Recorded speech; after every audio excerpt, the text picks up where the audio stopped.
T-minus 10, 9, 8. The clock is operating. We're underway. Tranquility Base here. Endeavor, go at throttle.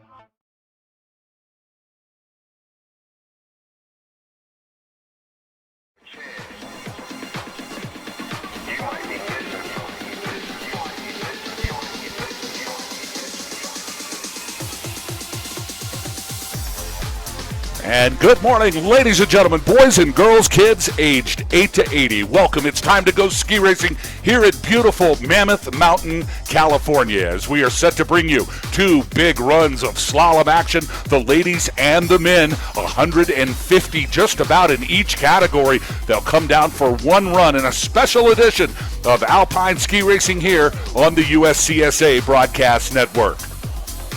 Hi, everybody. Boss Hogg alongside Elin Olive as we are ready and set. And boy, have we been waiting for some ski racing. Elin, it has been a week of waiting for this day to come, and it looks like that Mother Nature is finally going to cooperate with us. What an incredible week of snow it has been here, a month of snow that it's been here, almost 12 feet last week. We're looking at another 5 to 8 feet coming starting tonight, but we're going to squeeze in two big runs of slalom here for the ladies and the men. Talk about what we've got to look forward to today, Elin. Well, it's going to be a one-of-a-kind competition. I mean, most of the time, slalom is 2 runs, combined time. There's a lot of strategy that usually goes into it. You might have some people that lay off the first run because they know they can bring it in that second run. Well, that's not going to help you out today. It is all or nothing. One run for our national championship here in Mammoth. Stay tuned, ladies and gentlemen. We are just about to get started here as we are going to bring you live coverage where our 4 runners are getting set to come down now. Let's talk about what it looks like here on Big Race Day as we're going to split the girls and the boys up. The ladies will come down first. One run. They will not get 2 runs today. We're going to try to get both of these disciplines in on the same day before the weather hits. They're calling for weather around 4 o'clock this afternoon, and we're going to try to hopefully get these 2 runs in before it starts to dump. At 4 o'clock this afternoon, they're talking about 2 feet of snow in 24 hours and then another 2 feet of snow in 24 hours after that for a total of 5 feet to 9 feet. It's going to be incredible, and we're going to try to get these races in before all that happens. Yeah, I mean, hats off to the crew here at USCSA. They really went above and beyond to make sure these athletes had a chance. Of course, the GS canceled yesterday, and for them to come through and be like, let's give them something to compete for. Let's make this race happen for them. It's a lot of work, and hats off to everybody here to make it happen. Today's broadcast, it's brought to you by the Icon Pass. Over 50 destinations worldwide. Now it is the Icon Pass. We appreciate their support. And by Bora Teamwear. Made in the USA race suits for alpine and Nordic skiing. You can get it all at Bora Teamwear. Let's take a look at our course conditions up here. It is a flat light is moving in. It was sunny here earlier this morning, but the clouds that are right ahead of this enormous snowstorm, they're moving in now. 27 degrees out on the course, 7 to 15 mile an hour winds, but that is actually scheduled to be 75 mile an hour winds by 6 o'clock tonight. A nice high pressure here in the morning, 30.06, but definitely falling. Partly cloudy skies is what we can see here. 34% humidity here in the high Sierras. It's like a desert up here. It's just amazing that they can pack this kind of moisture on the top of a mountain, but when you get your skis on, it is total blower pow all the way down. In fact, you can't even stand it, and when you have 5 feet of snow, you'll sink absolutely 5 feet into the snow. Unbelievable snow conditions here. We're going to call it packed powder. The groomers here at Mammoth Mountain have done a fantastic job getting this track ready. They literally had 12 feet of snow on this track just not 3 days ago, they mowed it from the top to the bottom with the snowcats, pushing 8 to 10 feet down the mountain. And then they had heavy equipment like you see on Yukon Gold Rush, Parker Stobble machines at the bottom to move the snow out of the way to give us a race course here today. And hats off to the Mammoth Mountain crew. We've never seen any kind of movement like this before in all of ski racing. It is a packed powder surface. Looks like the coach Lundican is going to be our course setter. That's a coach from Northern Michigan University. Yes, sir. And 50 gates of fun, 49 direction. Check that. That's 50 gates of fun, 49 direction changes, and we're going to call it an 11 on the Stoke factor. Let's get ready to go ski racing. You can see them lined up here at the start. That is all the way to the top. We'll be able to give you top to bottom coverage here on the USCSA network. It is the women's and men's slalom race here at Mammoth Mountain. We're glad you're joining us. Remember, 3 venues wide on the broadcast network today. You can join us for incredible snowboard competition. It will be the over at the snowboard venue, the cross, the border cross and skier cross today.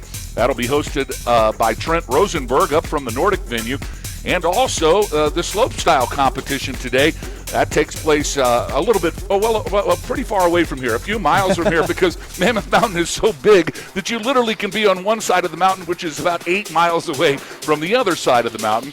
And it'll be Mark the Beeve Oliver along with Janelle Jankowicz, JJ.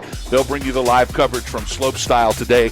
That's all on the USCSA Snowboard channel. Check it all out, uscsa.org/broadcast. It'll give you all the goods as to what's happening on the network this afternoon. Meanwhile, here at the Alpine venue, we are getting ready to go. We will start with the ladies. They will come down in one run. And Elin Olive, let's talk about what that means.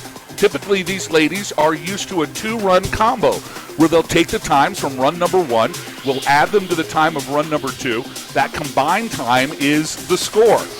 And that means there's strategy involved with that. That means that you can't just go for it in the first run, because if you blow up in the first run, there is no second run. Talk about what this one-run format means in the form of changing the strategy for these ski racers. It's all or nothing. You got to pour it all on. You got to be Bodie Miller. You got to just have no fear, go straight down the course, and it's this run. Now is the time. One thing that is going to come into play here today is the altitude. We are sitting at around 9,000 feet at the base, and slalom is very much an aerobic activity because you are moving back and forth so quickly and for a long ways down. But when it comes down to strategy, there is only one strategy. Get from top to bottom as fast as possible. And that is exactly what you're going to have to do if you want to win a gold medal here tonight. Let's see if we can get one of our cameras to give us a pan around the lower section of the mountain, just so we can take a look at what it looks like here. And they're going to pull back out. This is the entire run now, well, at least the top half of the run that you're seeing.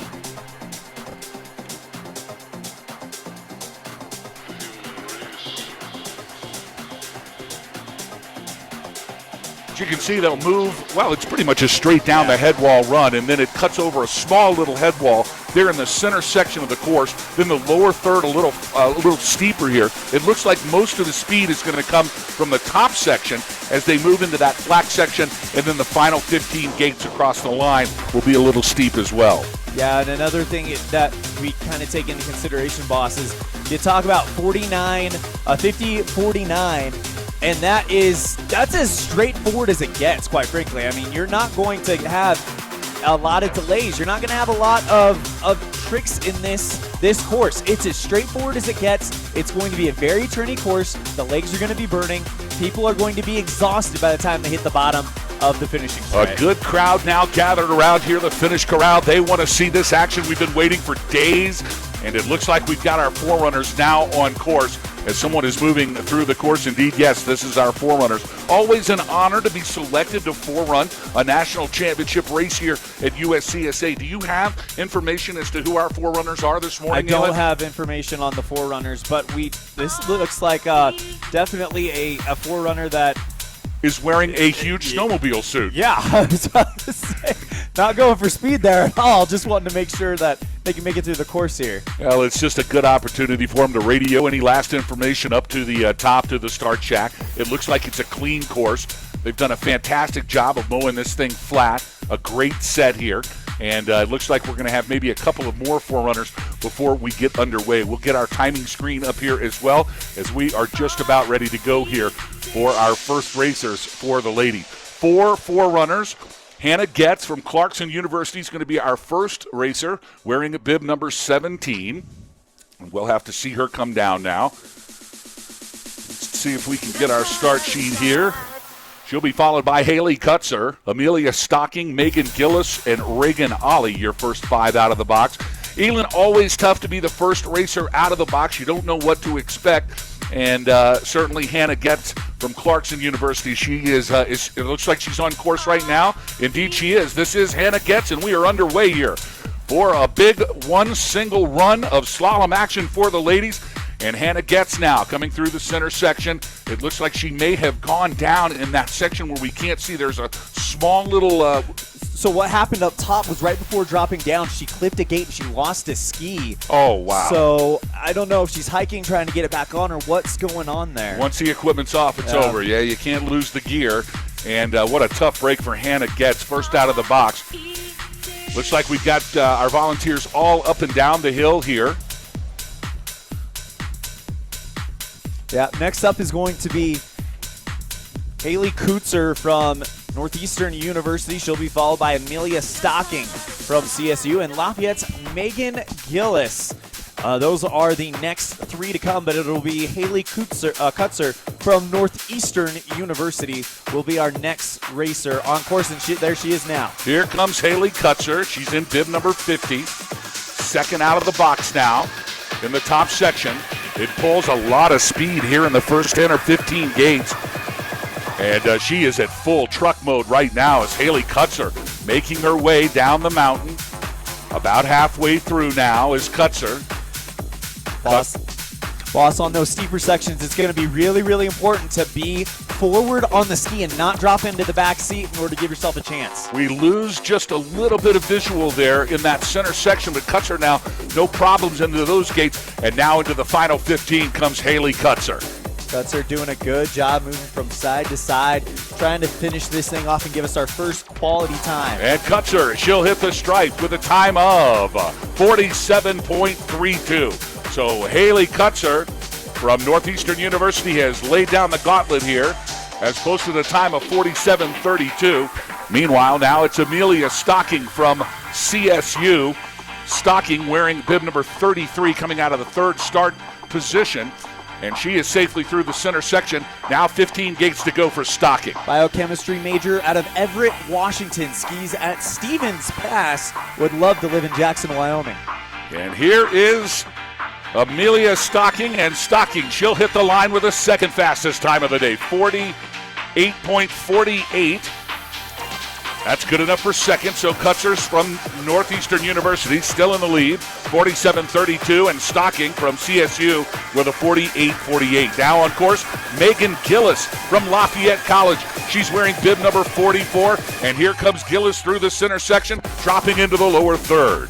Gillis again. It's going to be a lot of back and forth. Skiing for University of California, Davis, a sustainable environmental design major. And Megan Gillis across the stripe with the second fastest time, 48.14. So it looks like it's Haley Kutzer from Northeastern still in the lead. Megan Gillis from Lafayette in the second position.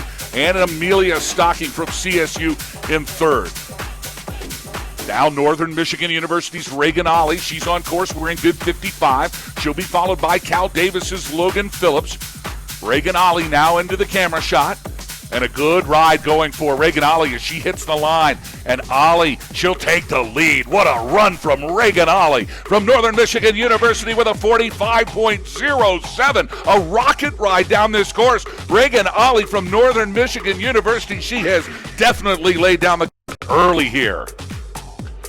And it looks like we've got, let's take a look after Reagan Ollie. That's Logan Phillips now from Cal Davis, and it looks like she's high up on the top here. And that's going to be the end of the ski day for Logan Phillips. That's a tough break for University of California Davis's Logan Miller. She'll be followed by Mir Ishamaru from St. Olaf College. Then we'll see Lydia Kelleher, Hilda Sato, definitely one to watch. In fact, let's pull up that graphic if we could. Some of the skiers that we've been talking about a little bit here today. Hilda Sato from Rocky Mountain College, certainly a name that we've seen here before. No foreigner to national championship competition. She wants to win today. She won it last year, so why not come back to defend that national championship? Lauren Abdo also from Babson College. We'll see her come down a little bit later, about mid-pack here.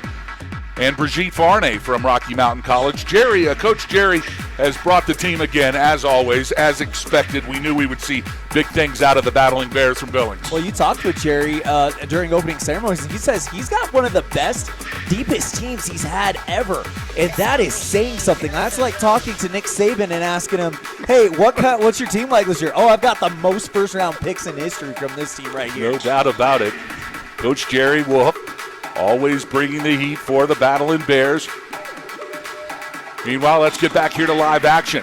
And on course, this is Mir Ishimaru from St. Olaf, and she's having to hike a gate here. Look at this, ladies and gentlemen. It's so steep up there, but she's going to make it. Now she's around. Now, here is the real test. Can you get back into the rhythm after you've having to hike a gate like that? It's a double-edged sword because it's steeper, so it's easier to get into that rhythm quicker. But at the same time, you're also exhausted, and you have to kind of come back down at that same type of speed. But it looks like Mir's doing a great job, coached by Douglas Nordmeyer from St. Olaf. St. Olaf's College, Mir Ishimaru now in bib number 81. Now into the center section after a long, lengthy hike time.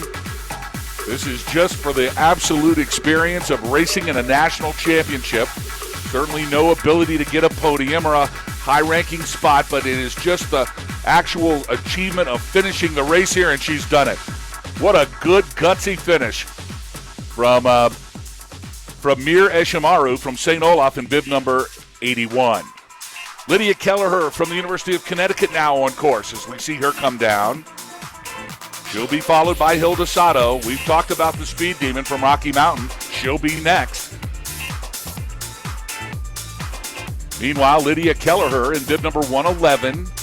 The Husky from the University of Connecticut now. Coached by Jeff Lagasse, is a senior, has competed in 3 national championships, would love to live in the North Pole. And what a great run here in her final senior year, ladies and gentlemen. Let's give it up. That is Lydia Kelleher from the University of Connecticut. And Kelleher, she crosses the stripe with the 5th fastest time of 48.92. Now here comes a Speed Demon from Rocky Mountain. It's Hilda Sato. Sato, last year's national champion in this event, wearing bib number 65. Skiing out of Billings, Montana for the Battling Bears. And Sato now making her way into the final 20 gates, and Sato looks fast and well right now. Really impressed how she handled that flat section before coming into the finish. Great job by Sato, just punching the gates away like they did her wrong. And Sato is going to have the 2nd fastest time of the day. Sato is not able to get ahead of Reagan Ollie, and Sato with a 45.44 slides into the 2nd position. Reagan Ollie from Northern Michigan University with a 45.07. It could be the time to beat. Oh my goodness. Reagan Ollie from Northern Michigan has really laid down the gauntlet. Hilda Sato from Rocky Mountain is only good enough for 2nd. It slides Haley Kutzer from Northeastern University into the 3rd slot. We didn't know. You can't tell, but now we do. Reagan Ollie, she's the real deal. She might be the real deal today. Now it's Anna Julia Stewart from Stanford University. Great to see the Cardinals here in the ladies Alpine competition. And it looks like she's come across the line in the 7th fastest time, 53.65 for Stanford's Anna Julia Stewart. A good run for the Cardinal. Absolutely. Going back to kind of how the general picture looks, you got to look at Brigitte Varn now from Rocky Mountain College. The door is open for anyone to win this thing now. Unbelievable time from Reagan Ollie. We knew it was fast. Even when you see somebody on a course are able to come down 2 seconds faster than the rest, but we just had so few racers, and so we didn't know there was no base of comparison. Only 3 finishers before her, so you're right, we had no idea. But Reagan Ollie has just become a huge threat to take this national championship, surviving Hilda Sato. The target is now on Reagan Ollie's back as Sato from Rocky Mountain College has come in the 2nd position. But we have a top 5. It's Amelia Stocking from CSU in the 5th slot. Megan Gillis from Lafayette College in fourth. Haley Kutzer from Northeastern University in third. Rocky Mountain's Hilda Sato at second. But your leader with a time to beat it. It's so fast. 45.07 from Northern Michigan University. It's Reagan Ollie. Now on course, it's Kaylin Gahan from the University of Oregon. The Ducks here for the first time in some time. Great to see them. And it looks like that Gahan has had some trouble here high atop the run, just about 15 gates in. Look at the guts here from Kaylin Gahan as she's going to hike to make the gate. And she's now around it. She looks over at the judge to make sure the judge approves. He does, and now she's back on course. Let's see if Gahan can get back into the rhythm from the University of Oregon. Gahan, of course, coached. Oh, and it looks like that's it for her. She's coming out right there.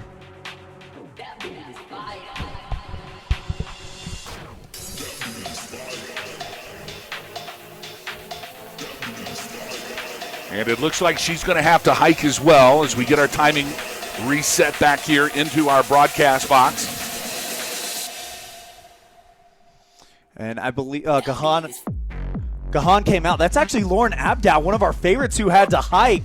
It looks like an Abdow out of Babson coming down this course right now. This we said it was straightforward, but boss, it looks like the steepness of this thing from the get-go has caused things to kind of throw a wrench in this thing. Also, the fact that this is not typical racing conditions. It's packed powder. The edges are going to grab, but it grabs in a different way, and everything we did not put enough I guess, thought into that when we talked about who could win this thing, as now Abdow is one of the second of the three women we talked about is going to come across the line. Here she is at the stripe, Lauren Abdow, wearing bib number 1. And we're taking a look from our timer here to see if we can get a time. Well, I don't know if we're into the right screen here or not. Nothing from Lauren Abdow yet. Meanwhile, Marjorie Plants now. Here's Abdow with a 109.03. Marjorie Plants from Hobart William Smith College, wearing bib number 39. We see her now making her way into the bottom 5 gates comes Marjorie Plants. And Plants now, she'll grab the stripe with a time of 46.94. That's good enough for third place. What a great run from Hobart William Smith's Marjorie Plants. She slides Haley Kutzer off the podium from Northeastern University. And so it is Plants in third, Sato in second, but still Northern Michigan University's Reagan Ollie with a loaded time of 45.07, the time to beat here in this one-run only national championship slalom competition for the ladies. Glad you're joining us here on the USCSA Broadcast Network. Boss Hog and Elin Olive in the box as we've got a clear shot view of this beautiful Mammoth Mountain and the Fascination Trail here all the way at the main lodge. 9,000 plus feet is the base, 10,000 is the start. This thing is big. And there is Isabella Ukar from Penn State University, the Nittany Lions now, with a 54.54, wearing bib number 60. So a good run for Isabel Ukar. Colgate's Hannah Petro now on course, wearing bib 22. And St. Joseph's College of Maine's Madeline Zordan, bib 71 now on course. And across the stripe, it's Hannah Petro from Colgate with a 49.19, good enough for 8th fastest. So still your top 5. It's Gillis, Kutzer, Plant, Sato, and Ollie. Reagan Ollie from Northern Michigan University with a run of her life here today. Madeline Zordan now from St. Joseph's College in Maine, wearing bib number 71 on course. She'll sneak into the area we can't see. It's a dip here, and we're just too close to the fold, and it looks like something might have happened to Zordan. Zordan is hiking. I can see her right there. She's hiking a gate, so she missed one of the gates. She's going to get it. She looks back at the judge and gets approval. Now back on course. It's Madeline Zordan. Zordan, a business administration sophomore major from St. Joseph's College of Maine from New Hartford, Connecticut. Loves to ski sundown. Now into the final 5 gates. Here's Madeline Zordan. She'll reach for the stripe with a time of 111.40. Boss, the other thing that's making up the time so much interesting for us and so much harder to predict, there's no split shack. We don't know where they're at on the course compared to each other. And we are now awaiting our next racer. It should be Ansley Black from the United States Military Academy.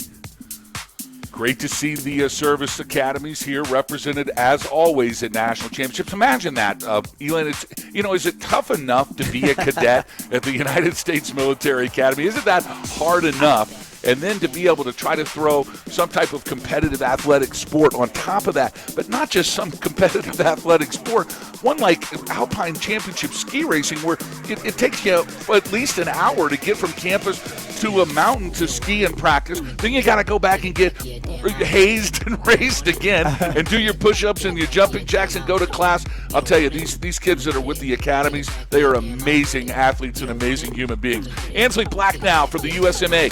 Bib number 131. She's on course. 20 seconds into this slalom. One run for the ladies and a good run here for Ansley. Ansley loves to ski at Sunday River, Maine. You know all about that, boss. Yes, sir. And would love to invite Michaela Schifrin to dinner one day. Indeed she would. Here comes Ansley Black now through the center section. She'll drop into the final 15 gates. A good run. Very smooth here for bib number 131. Here comes Ansley Black from the United States Military Academy. She can reach the line, and she'll grab the stripe with a time of 49.43. Good enough for 9th fastest here in this run. She'll be really happy with a top 10 if that can hold on. A great run for Ansley Black, the cadet from West Point. Now, the Cavalier from the University of Virginia, Logan Lindstrom. Logan went bib number 136. She's now through the center section. She can spot the finish line now. Good rhythm here for Lindstrom. Lindstrom, an architecture major, is a freshman. First national championships coming to us from Sun Valley, Idaho. What a good recovery there in that final 5 gates, and a good run for Logan Lindstrom from the University of Virginia, the 5th fastest time of the day. What a great run here. Yeah, out of bib number 136, 47.62. So a shake-up in your top 5. Now Lindstrom in 5th, Kutzer in 4th, Plants in 3rd, Sato in 2nd, but still Northern Michigan University's Reagan Ollie. In bib number 55, she's got the marker on her back. Meanwhile, the live action. Here is Zoe Hancock in bib number 91. Hancock skiing for TCC. And now across the line, it is Zoe Hancock with a 48.80, good enough for 8th fastest, so another great run for Zoe Hancock. Doing the Claremont College's proud, coached by Seth Waldman. Wearing bib number 91, and that's a top 10 fastest time so far this morning from Zoe Hancock. She's got to be happy with that. Now it's Emily Sten from Castleton. San Diego State University's Casey Benjaminson is also on course high. But here at the finish line and across the line, it's Emily Sten from Castleton, and the 3rd fastest time of the day for Sten. What a rocket ride for the Castleton University superstar. Emily Sten with a 46.12. That's going to slide Marjorie Plants down off the podium from Hobart William Smith. So it's Sten in 3rd, Sato in 2nd, and Ollie still in the lead. Meanwhile, Casey Benjaminson from San Diego State University wearing bib number 70. Now she's making her way through the bottom 5 gates and into the finish line. It is Casey Benjaminson from San Diego State with a 49.76. Good enough for 13th fastest. Boss, have we ever seen the Aztecs here in the Alpine events? I know they've got a snowboard tradition, but what about the Alpine? Wow, I don't know. It's really a good question. Here's Ashley Winberg from CSS. Winberg wearing bib number 32. And here comes Winberg into the final gate. She'll reach and grab the line in the 3rd fastest time of the day. A rocket ride for Ashley Winberg out of nowhere from CSS. That's the College of St. Scholastica. And, boy, what a great run for Ashley Winberg. That's going to side Emily Sten off of the podium. And so another big shakeup here in the top 3. Winberg in 3rd, Hilda Sato in 2nd, Reagan Ollie still your leader. Annalise Gates now from FLC. Wearing bib number 38. Out of Fort Lewis College. Comes to us from Durango, Colorado. First national championship. She'll hit the line at 49.04, 12th fastest. So a good run for Annalise Gates. Now it is Faith Reichert. Faith Reichert now. She's coming down about halfway down this run, a little bit further than that actually, wearing bib number 49. Faith skiing for Messiah University. She's coached by her dad, Jim Rickard. Her major is middle-level math education. She's a sophomore from Southington, from skiing out of Mount Southington. And this is her second trip around here at Nationals as she'll cross the line with a time of 50.76. 16th fastest here for the ladies slalom in bib number 49 from Messiah University. It's Faith Reichert. Brown University's Ariana Turner in bib number 6 now, flying down the hill. She'll be followed by Eliza Hodgkins from Cornell University. She awaits her run high atop the Fascination Trail here, high in the High Sierra Mountains at the top of Mammoth Mountain. We've got 2 big slalom runs for you today on the USCSA Broadcast Network. We'll start with the ladies and then follow with the men. Meanwhile, here at the bottom and across the stripe safely into the corral, it is Ariana Turner from Brown University with a 49.06. Boss, have to give her a quick shout out. She's a senior, and this was her first national championship, so congratulations to her. Wow, what a great run for Turner. She's got to be happy with that in her final year of ski racing. Meanwhile, back to live action now here into the center section. Eliza Hodgkins from Cornell University in bib number 27. She'll be followed by Penn State's Maddie McKay, who is now dropped in from the top. But here at the bottom, it's Eliza Hodgkins from Cornell. Of course, the Big Red always represented, coached by Rick Burno, Urban and Regional Studies major out of Park City, Utah, her second national championship. And a top 10 time for Eliza Hodgkins, 48.76, puts her in the 10th slot. Here is Maddie McKay from Penn State University. Now making her way through the center section. She'll be into the flats, followed by Cassidy Gillis, but here is Maddie McKay. Biochemistry and molecular biology major, a senior, has competed in 3 national championships and would like to invite you to dinner, Boss I will Hog. go to dinner with Maddie McKay as soon as she gets finished with this run. If she would bring me a sausage biscuit, I would love it. Maddie McKay is across the stripe. Congratulations to the Nittany Lion from Penn State University with a 54.90. Great to see Maddie back here at National Championships again this year. And Maddie, we will go have that dinner in which you've asked for. I do love the sausage biscuits, as you know. So we'll have to talk about that later. Meanwhile, here is the University of California Davis's Cassidy Gillis in bib number 107. Gillis, I think, in her first USCSA National Championship, I'll check that, she crosses the stripe with a top 20 time, 53.95, good enough for 20th position here.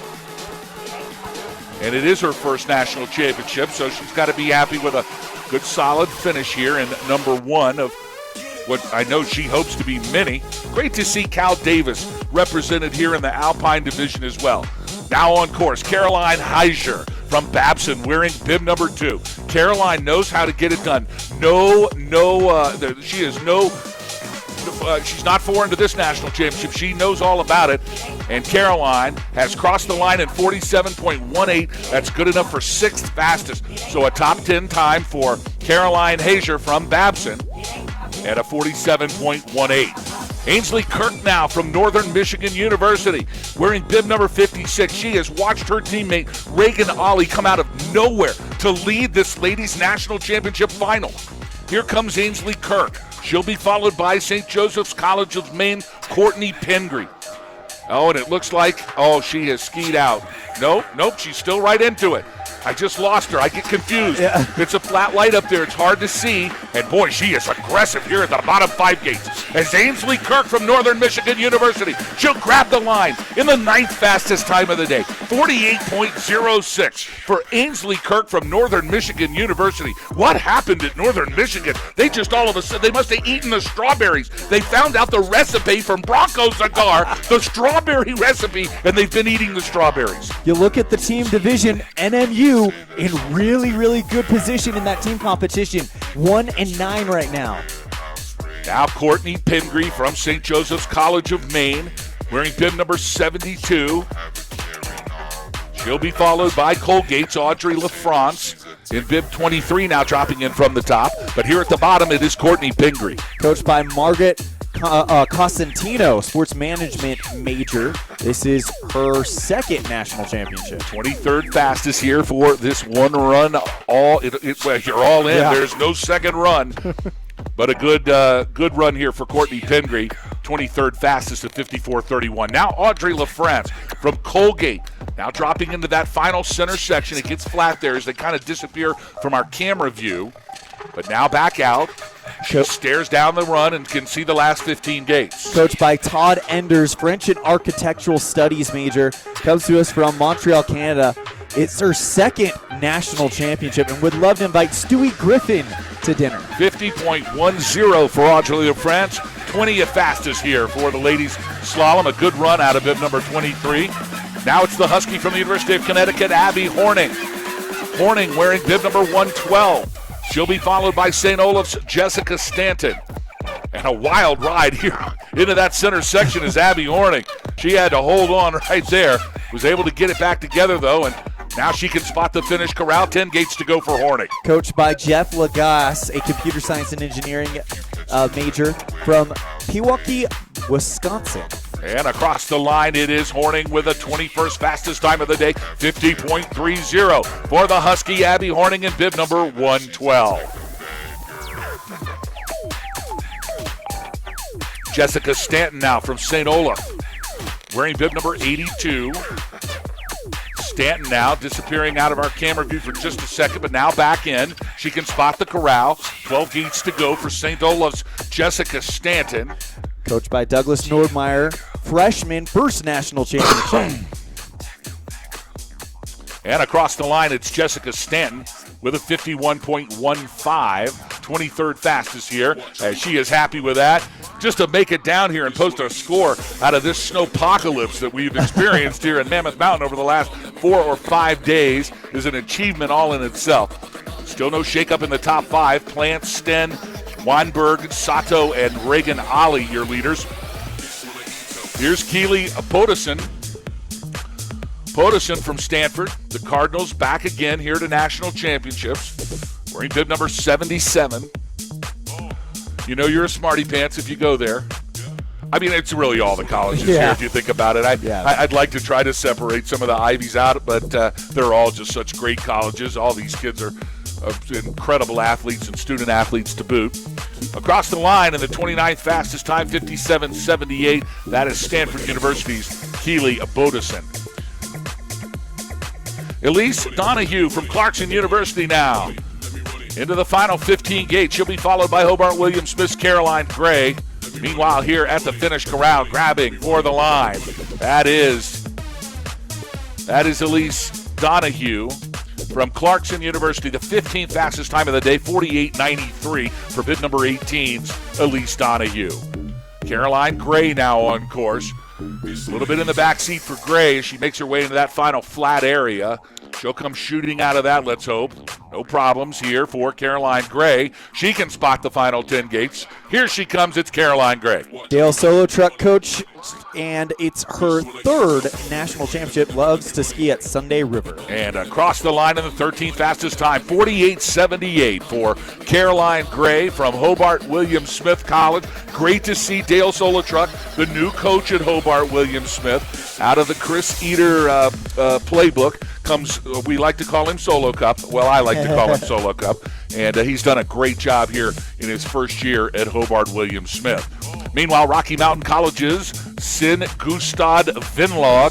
Vinlog wearing bib number 66, a new ski racer for Coach Jerry Wolf out of Billings, Montana. And she'll hit the line in the 6th fastest time of the day. So a good run for Vinlog. We've not seen her ski before, but she definitely has the skill set. And we're going to probably see lots more from her as well.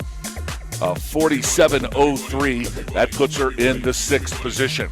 Lafayette College's Allison Soper now on course, wearing bib number 45. She'll be followed by TCC's Lily Waldman in her first USCSA National Championship, bib 92. She's awaiting high atop at the start shack. Meanwhile, here at the bottom, it's Allison Soper. Coached by C.C. Gordon, is an English major out of Winchester, Massachusetts. And Soper safely across the stripe into the finish corral with check that. That is Sin Gustad Venlog. No, should be Soper. Let's check the bib number here. She'll make our way across our camera slot. That's bib 45.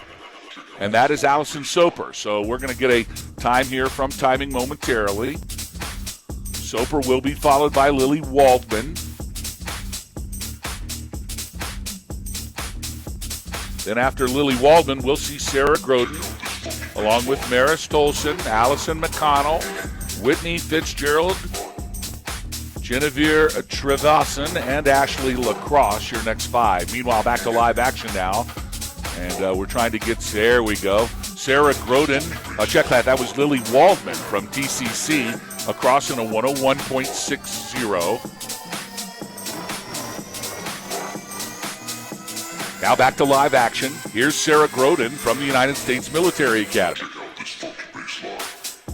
West Point, of course, not an easy place to get into, and that is the understatement of the day. Of course, she would like to invite Miley Cyrus in her Hannah Montana era. Very specific there. Well, I know, because there's like lots of Miley Cyruses, and she likes the Hannah Montana one. Sarah Groden now, the cadet from West Point, in bib number 132 across the stripe, 100.50. A good run for the cadet. Sarah Groden, now from the University of Oregon. Here is Maris Tolson. Maris in bib number 127. Great to see the Ducks back here, as Boss Hogg now residing in Portland, Oregon himself. Although I've not become a true Ducks fan. I'm still a Dogs fan. you would know that. Oh, yeah. But let's see how she posts the time here. That's Maris Tolson from the University of Oregon, 55.09. That's good enough for 32nd position. Allison McConnell from Northeastern University in bib number 51 now. Out of that flat section into the final 10 gates, and dropping in from the top, it's the Cavalier from UVA, Whitney Fitzgerald. Meanwhile, here at the finish corral, it's Allison McConnell. She'll hit the line with a 55.09. Check that, 52.33 for Allison McConnell. It's good enough for 27th fastest, so a good run for Allison. Now we'll see Whitney Fitzgerald, the Cavalier from Virginia, in bib 137. Here she comes out of that top section through the middle, and we'll lose her for just a second. 15 gates to go for Whitney Fitzgerald. Spanish major out of Bedford, New Hampshire, loves to ski at Wintergreen Mountain. This is her 3rd national championship. And what famous person they would like to invite to dinner? The men of the Army Alpine Ski Team. Whitney Fitzgerald from Virginia now across the line. 59.74 for Fitzgerald in bib number 137. Now it is Genevieve Trevasan from Castleton University. Genevieve wearing bib number 8. And she makes it way at aggressive skiing here for Genevieve. Her first national championships here for Castleton University. 5 gates to go for Genevieve Trevasan. And Trevasan grabs the line with the 26th fastest time of the day, 50.82 in her big debut here at the USCSA National Championships. A good crowd here on hand as everyone enjoying finally a break in the weather here to allow us to get this ladies slalom and the men's slalom in just a little bit later on this afternoon. Glad you're tuned in with us here at the USCSA broadcast. Work Boss Hogg and Elin Olive on the call for you today. As Kenna McCauley from UConn in bib number 113. She is, so check that, that's Ashley Lacrosse. Yep, Ashley Lacrosse is out, and McKenna McCauley is in. So the Husky from UConn in bib 113 now making her way down. That's a tough break for Ashley Lacrosse. She had a good run going, but abandoned the run after missing one of the gates. Here comes Kenna McCauley from University of Connecticut now into the final 20. She can see the finish line. She is stretching it out right now. Good form for Kenna McCauley. And McCauley, she will hit the line and grab the stripe with a time of 53.86. Good enough for 30th position for Kenna McCauley. Coached by Ben Marcus, an engineering and industrial design sophomore, 2nd national championship. Would love to live in the lost city of Atlantis. Now the one to watch, Rocky Mountain College's Brigitte Varney. Varney, she is, this isn't her first rodeo. She knows all about how to get it done in national championships. Varney, coached by Jerry Wolf, wearing bib number 67. Varney looked like she might have had a little bit of speed problems there at the top. We don't have a split check, so we can't tell, but let's see how she comes across. And again, it was exactly how it looked. 12th fastest here for Brigitte Varney in a 48.31. Looks like she struggled a little bit high on the top of the hill. Boss, Reagan Ollie looks very, very good right now. Reagan Ollie looks really, really good right now. But, hey, you don't know. Nope. Jerry Wolf will put the fastest racer in the very end. 121st start position. He has been known to do it before, and he may have done it again. We're just going to have to find out. Meanwhile, back here to live action, Penn State University's Leah Zmerko wearing bib number 62. And Zmerko grabs the line with a 39th fastest time, 58.66, as Leah Zmerko, the Nittany Lion from State College, Pennsylvania, gets it done here at the National Championships. Back to live action, Tate Gordon now from Lafayette College on course, wearing bib number 46. She'll be followed by Clarkson University's Shannon Quiles. Meanwhile, Tate Gordon now into that center section, into the flat, now back down the final 10 gates of steepness. Here comes Tate Gordon. Psychology and environmental studies major. This is last run for her. She's a senior. This is her second national championship. And here she is into the finish corral with a time of 58.95. Good enough for 40th fastest here. From Lafayette College, it is Tate Gordon. We will make a change of our camera positions halfway through. Once we're done with the ladies, we'll move them up a little bit so we can see these kids in the finish corral. A big crowd has assembled here and is blocking much of our view here of the lower camera of the kids as they come through the corral, but we'll get that taken care of at the break. Meanwhile, Shannon Quiles from Clarkson University, wearing bib number 19, makes her way into the final three gates, and she'll grab the line with a time of 53.55. Good enough for 30th position for Clarkson University's Shannon Quiles in bib number 19. Of course, coached by the 2018 men's national champion in the slalom, Paul Reckberger. Exactly right. Reckberger was here in the broadcast booth earlier today. National champion himself a few years back. In one of the greatest competition between he and Andraz Reich Pogledich. Pogledich actually reached out and said hello to me. He reached out on Facebook just a couple of days ago. I hope he's watching today from wherever he may be. Meanwhile, Abby Haas from St. Olaf in bib number 83. She crosses the line in a 51.86. A good run for St. Olaf's Abby Haas. Bailey Sokol now from California Davis in bib number 108. She'll be followed by Francesca Bottazzini from Stanford and Shona Flake from the University of Oregon, your next three racers. Meanwhile, back to live action. Here comes Bailey Sokol. First national championship for Bailey. Home mountain is Mammoth Mountain, so to have your first national championship be right in your own backyard, that's special. Well, she knows how to ski this hill. She's been down Fascination only about 5,000 times in her life, and a good run here for University of Cal Davis's Bailey Sokol. The time of 1:00.29. Now it's Francesca Bottazzini and bib 78 from the Cardinals at Stanford. Shona Flake from Oregon. She awaits high atop the run here at Fascination, and that's going to be it, it looks like, for Francesca Bottazzini. What a tough break for the Cardinal in bib number 78. She was unable to make a gate, and it was just too far behind her to hike back. So, Shona Flake now from the University of Oregon.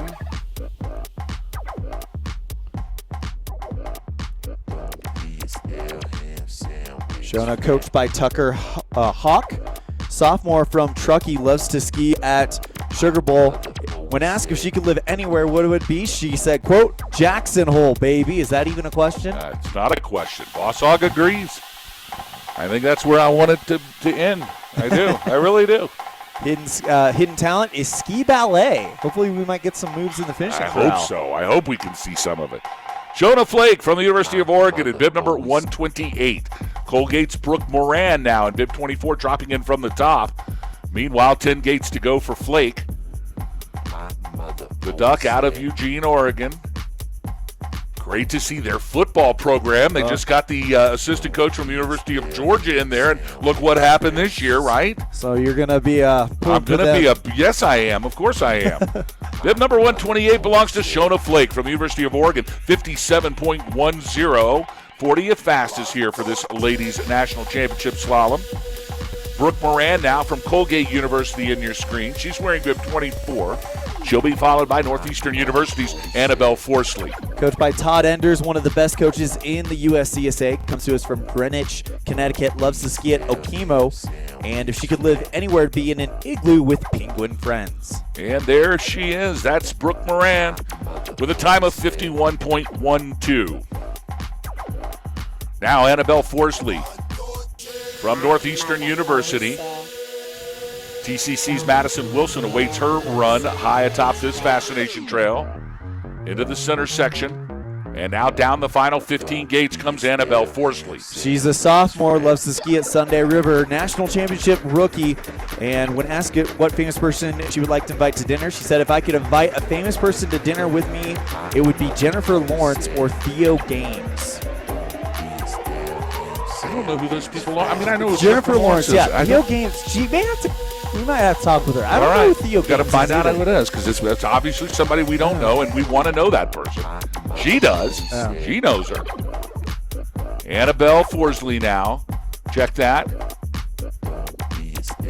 Looks like we've got a freeze here in our timing screen, and she has come across the stripe. This is Madison Wilson from TCC in bib number 93, and she'll reach the ground and safely into the crowd. It's Madison with a 100.54. Representing Colgate Colleges very well there. St. Joseph's College of Maine now, Megan Perkins. We'll see her next. Ella Weichert from Northern Michigan has just dropped in from the top. We'll be watching that time because Northern Michigan does look like they might be in a little bit of a driver's seat here when it comes to that team competition. And a good reach for Megan Perkins. St. Joseph College of Maine with a 56.01. That's Megan Perkins in bib 73. Back to live action now. Here comes Ella Weichert. Weichert's flying down the top half. I can see this is a real good form here for Weichert. This is not her. No new rodeo for her. She knows exactly how to get it done here at national championships. And Weichert from Northern Michigan University now across the line. And Weichert. Let's see the time that she will post as we wait for it to post. 50.75 for Ella Weichert. Her teammate Reagan Ollie, though, has got to be sitting here at the bottom just scratching her head saying, how much longer do I have to wait? What can happen up there? Ariana Burrell now from Babson in bib number 3. We can see Burrell now.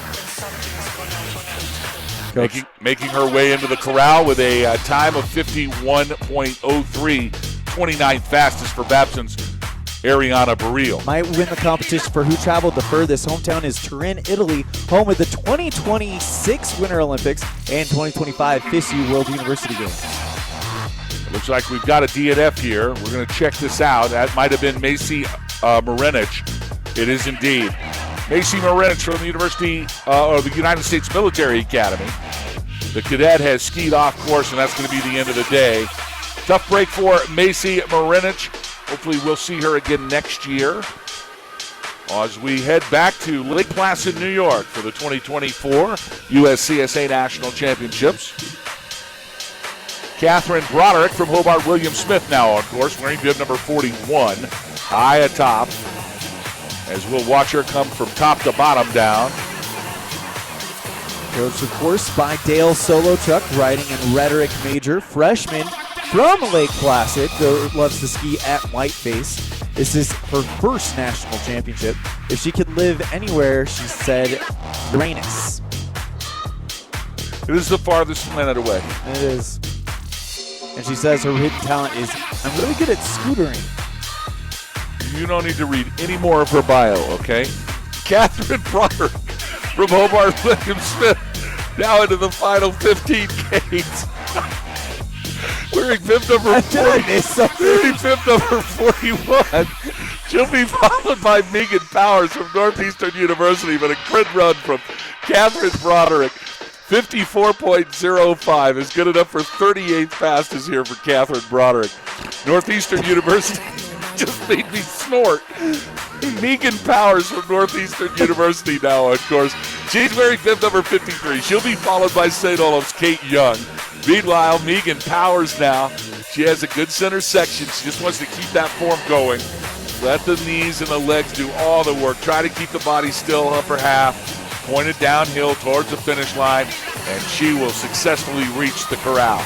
A good run for Megan Powers from Northeastern University with a 58.34. Katie Young now from St. Olaf in bib 84. Lafayette College's Lindsay Correll in bib 47 right behind her. They'll be followed by Erica Irvin from St. Joseph's College of Maine. She awaits her run high atop in the start box. Meanwhile, 5 gates to go for Young.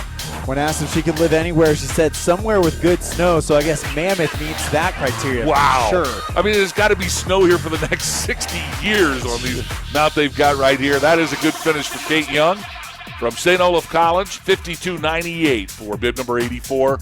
That's 34th fastest here in this Ladies National Championship Slalom.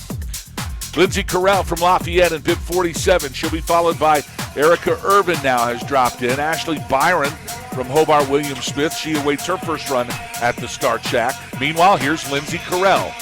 When asked what's next for you, she says hopefully making it down this race course, then having a great time at Mammoth, and she's done that. 58.89 for Lafayette's Lindsay Correll in bib number 47.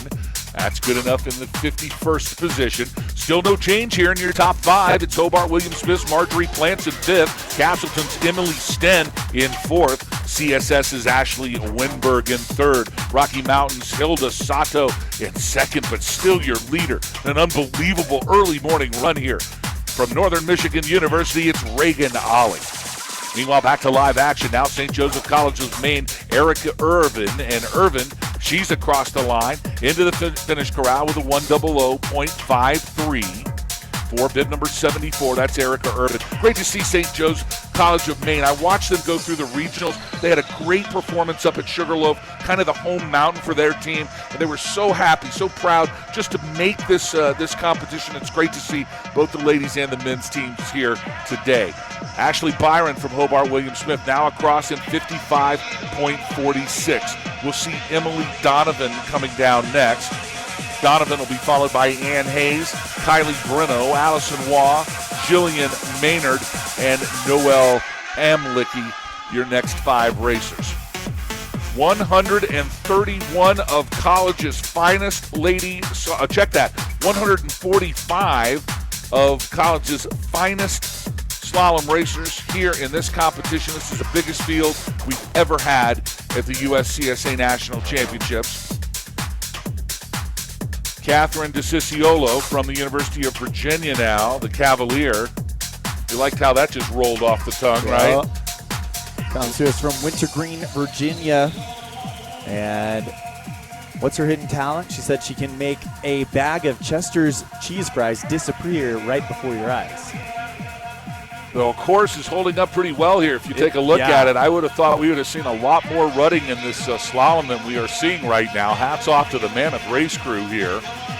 Really flattened it down. There's definitely a track that's being created, but with as much snow as we've had here, Elon Olive, this thing could have been a border cross course in about 50 racers. Yeah. And it looks like it's holding together pretty well. Yeah, it really could have been a bump course, a border cross course, anything but an alpine course, but they've done a great job. Across the line, it's the Cavalier from the University of Virginia, Catherine DeCicciolo, in bib number 138 with a time of 102.28. Reagan Ollie is sitting down here at the bottom of this run, Elon Olive, in bib number 55 from Northern Michigan University. I mean, she had to know that she had the run. You feel it. You know when you're going faster than you've ever gone before. And we've seen Reagan Ollie before. She's not a new name and not a newcomer here to the national championships. We've watched her race before, but boy, out of nowhere, she threw down the gauntlet. And I think we talked about that earlier this morning. This is not a 2-run competition. It's a special setup, and it changes the whole game for many of these racers. When we talk about ski racing and what a mental challenge it is, that it is a physical race, but it is also a mental game. And I think when you come out of the 2-run format that they're all used to, you make it a 1-run winner-take-all format. The mental game has got to change completely, and Reagan Ollie must have done exactly that. Yeah, I mean, it's only her second national championship. She was on the mountain when Hilda Sato went and made her name, and now you have to add Reagan Ollie to the big names. Those are the ones that we're going to be talking about in Lake Placid next year. I mean, you got to add her to every list now. And a sophomore to boot. Can you imagine 2 more years of this? Or she's a junior this year. Wow, we will hopefully see her again in Lake Placid next year, barring any injury or anything like that. I mean, she says what's next for her is another year of school and skiing at NMU, so it's on her plans. Meanwhile, back to live action now. Ann Hayes from the United States Military Academy in bib number 134. She'll lay her hand down over the stripe and cross into the crowd, 107.48. Kylie Breno now from Clarkson University. She'll be next, followed by the Husky from UConn, Allison Waugh. And a little wide and crazy coming off that center section into the final 10. Here comes Kylie Breno from Clarkson. And Breno, right here at the bottom, missed that red gate. She's going to hike back for it right now. Oh, it's a long way up. Oh, and the legs are just nuclear. Just dying here. And she's going to do it. Oh, that's just such a gutsy move right there. I love to see these racers. They'll do anything to finish the race, and Kylie Breno did that. From Clarkson University, ladies and gentlemen, that's Kylie Breno with a gutsy bottom half here, skiing for Clarkson University. Look at the smiles on her face right there in bib number 20. I love it. 1:14.71 for Kylie Breno. Allison Waugh now from the University of Connecticut, right behind her. She'll hit the line with a 54th fastest time of the day, 59.34. That's Colgate College's. Let's check here from TCC. Jillian Maynard in bib number 94. It's Jillian Maynard. Maynard with a fun ride looking here. She's throwing her body all over the place. You know, that can be very, very fast, that form. You just got to be really careful, especially in snow like this. You catch an edge, and that's all she wrote. The Claremont College. That's right. And that's Jillian Maynard from the Claremont Colleges in bib number 94. She'll make her way into the final 3 gates and across the line. Here is Jillian Maynard. A great run here for Jillian, 102.18. Great to see the Cascade Colleges represented here at the 2023 USCSA National Championships. Noelle Amliki from Stanford University in bib 79. She is on course, but I don't see her coming through here. We got to check on this and see if something's happened to Noelle. I don't see anybody down on course. Has she already skied off to the side? Yes, indeed, she has. That's a tough break for Noelle Amaliki, wearing bib number 79. That's going to be the end of her day. Colgate University's Malaya Loban now in bib number 25. Your next racer to come down. She'll be followed by Emma Logan from the University of Oregon. Meanwhile, here is Malaya Loman.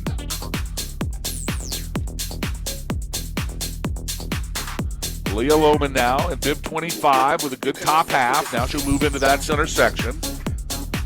She's from Colgate University, coached by Todd Enders, psychology major. She's a freshman, brand new, first national championships. She's out of Jackson, Wyoming at Snow King. That's home of the 2019 USCSA National Championship. Meanwhile, a good finish here for Malia Loman from Colgate in bib 25 with a 54.48, 41st fastest here in this ladies slalom final. Emma Logan now from Oregon the Duck. She is on course. She'll be followed by Carly Hollister from Castleton, Northern Michigan's Katie Brust. And Katie Brust is a name you want to watch too. We'll see how she does. She's 3 away. Meanwhile, here comes Emma Logan now. Coached by Tucker Houck, and he's the man that got Oregon back to the national championship, so great job by him. A junior and is a journalism major. Loves to ski at Mount Hood. And a 102.67 for the University of Oregon's Emma Logan. You know that they are probably ultimately, once they start making their regular appearances here at Nationals, they're going to be good. They are going to be really good, and they're going to have the best speed suits. Oh, you can know that they're going to yeah. have the best uniforms, all right? Because Mr. Knight will make sure that they do, that's for sure. Back to live action, there is Carly Hollister from Castleton in bib number 10. Carly with a 54.57. That's a good run here, 43rd fastest. Now here's Northern Michigan University's Katie Brust. Again, Northern Michigan University sitting really pretty in that team competition. That's the other competition these guys are skiing for. She would love to live in Lake Tahoe, Nevada, not too far away. Comes to us from Marquette Mountain. And she hits the line with a 53.17, 35th fastest for Katie Brust from Northern Michigan University. Sophia Brustia now from Rocky Mountain College. She is on course in bib 68.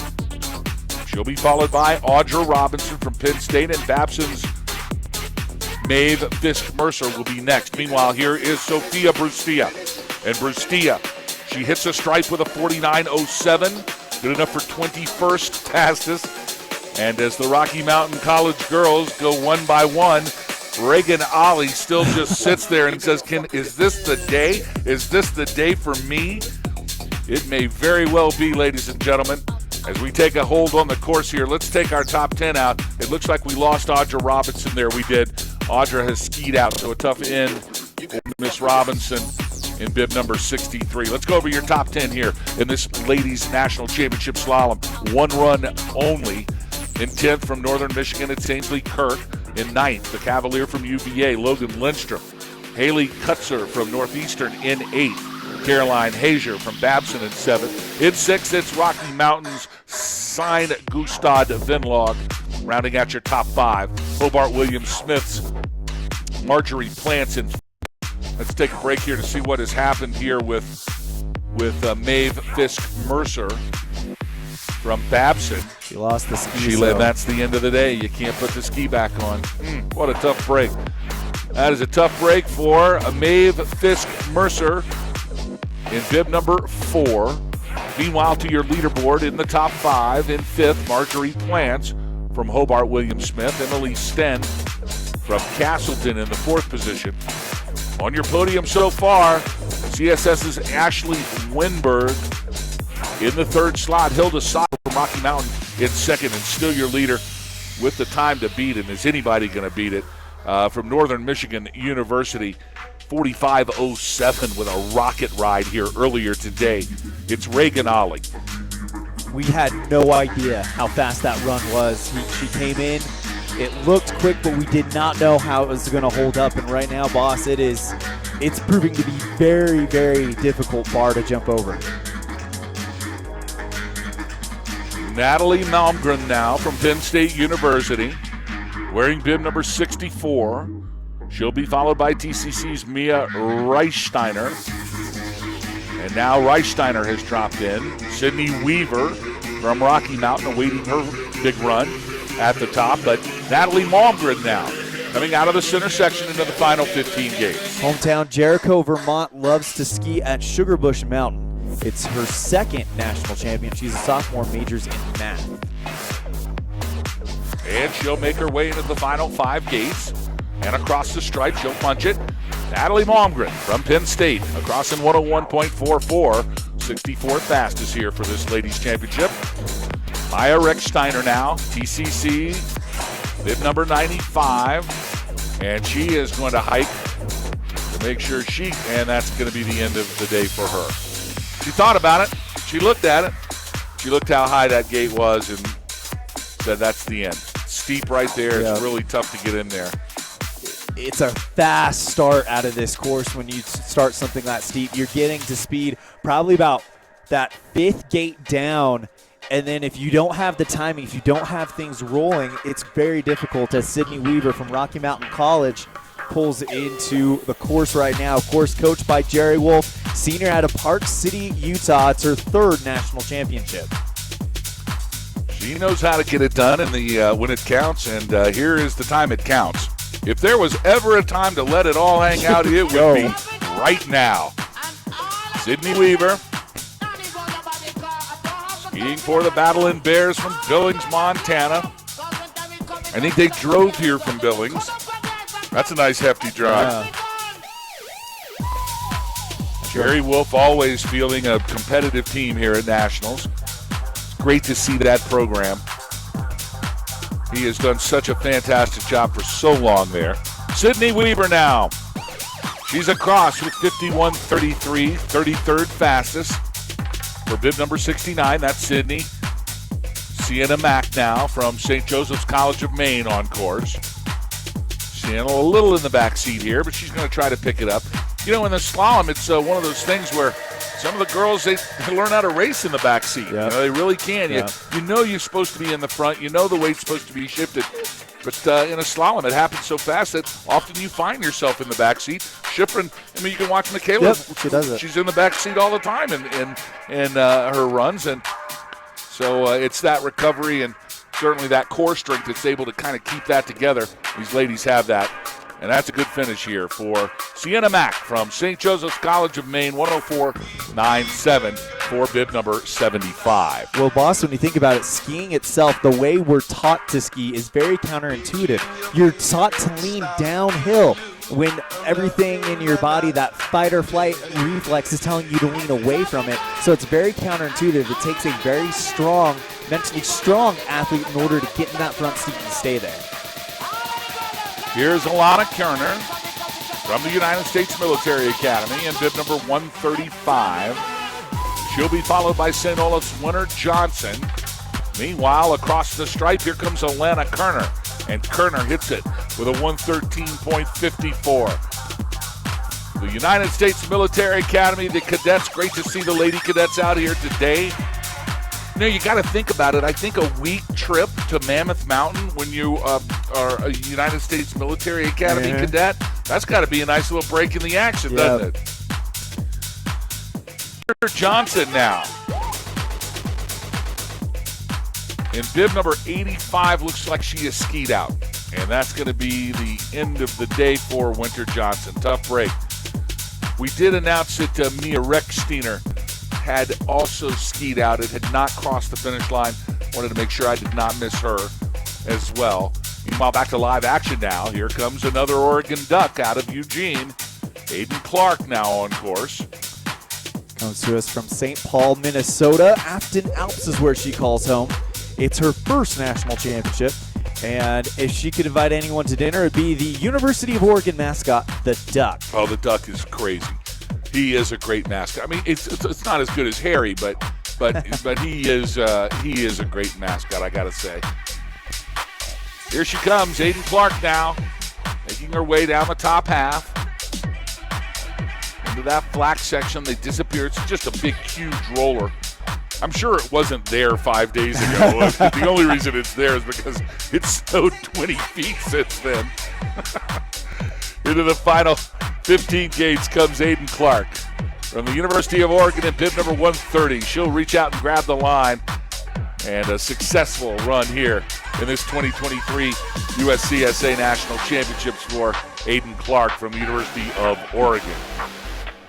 Meanwhile, back to live action now. Caitlin Leahy from Stanford University.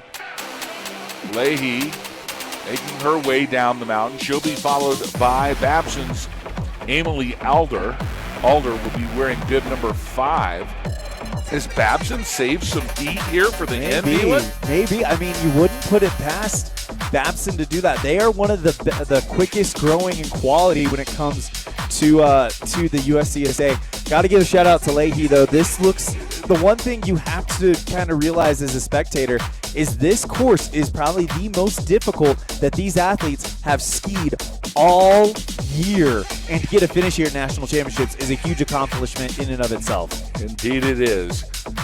Caitlin Leahy from Stanford University across the line, 118.36, wearing bib number 80 for Leahy.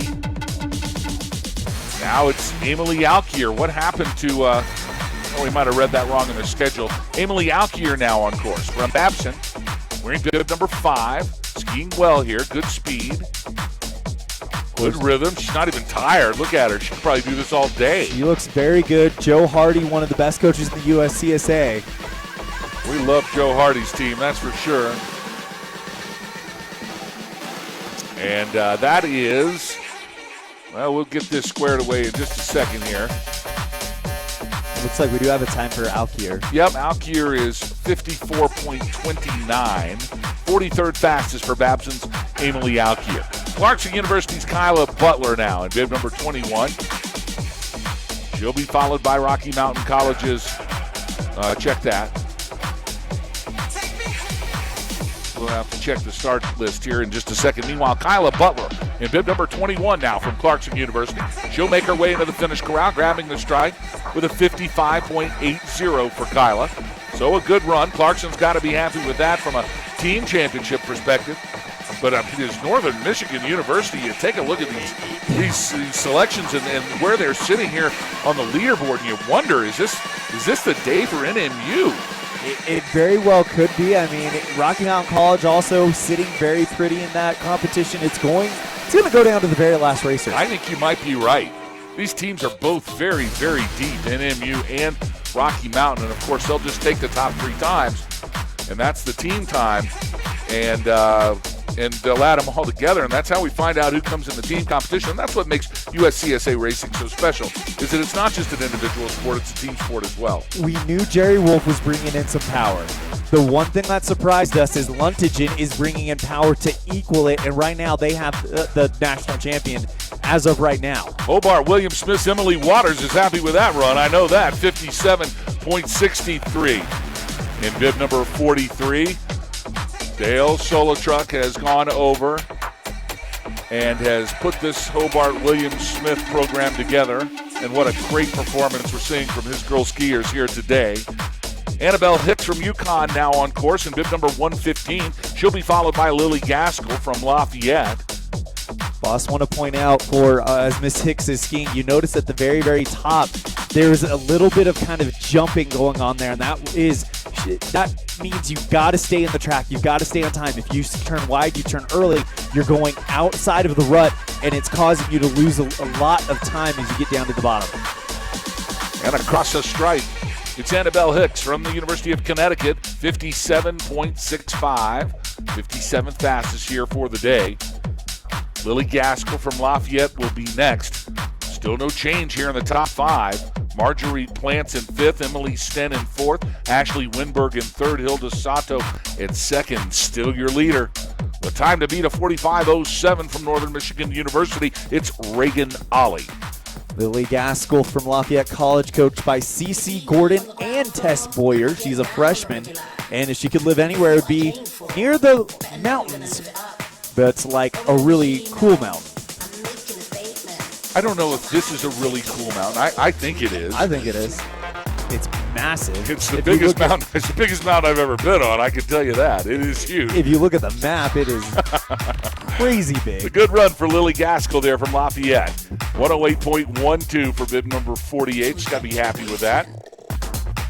Abby Shearholtz now from Northern Michigan.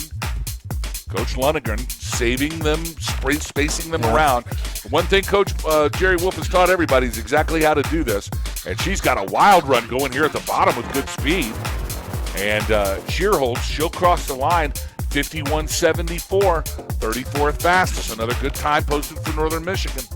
Whether they win the team title or not, this has been a breakout day for Todd Luntagen's team.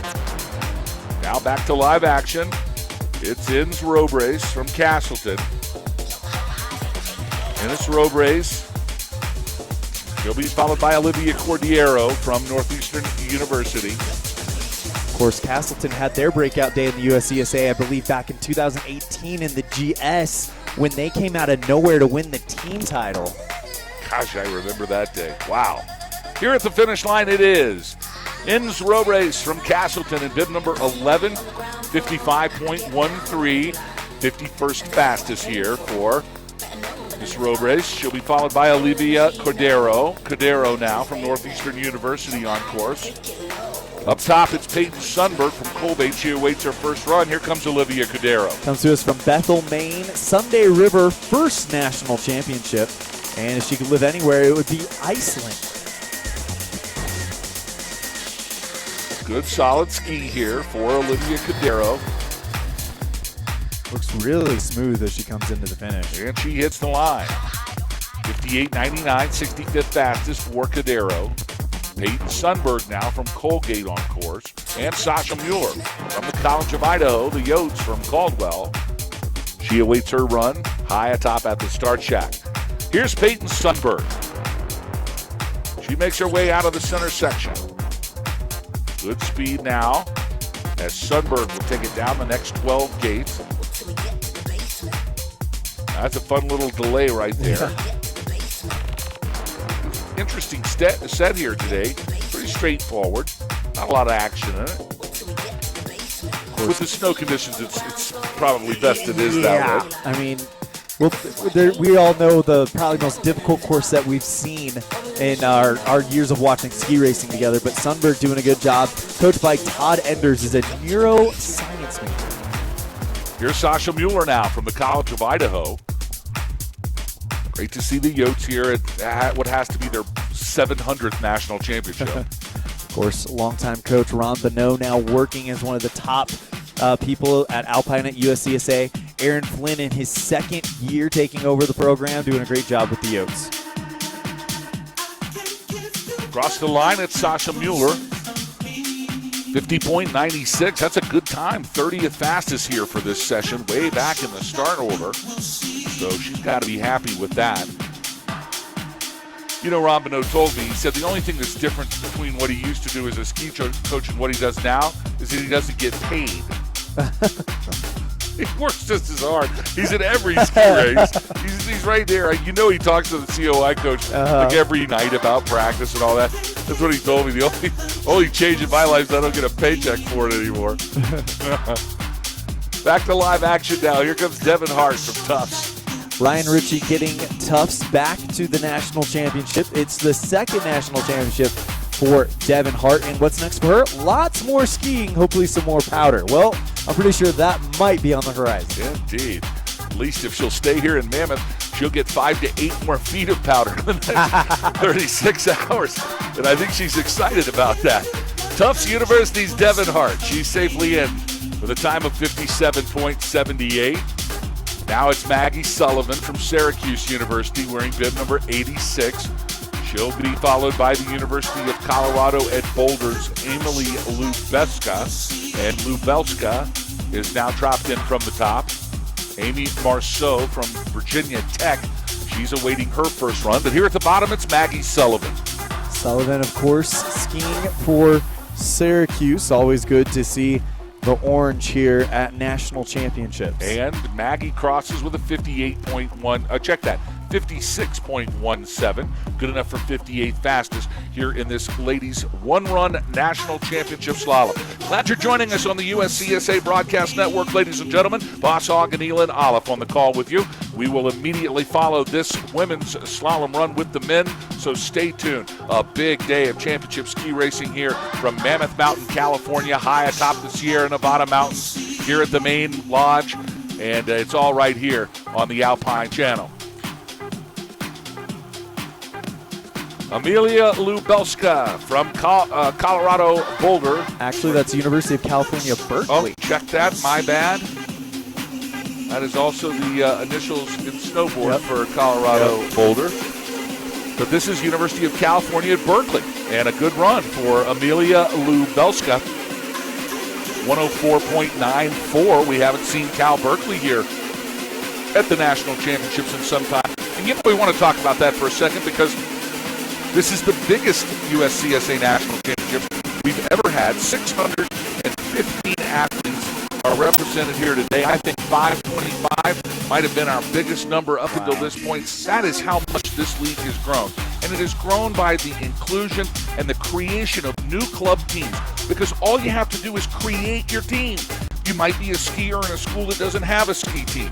Meanwhile, let's talk about Amy Marceau there from Virginia Tech.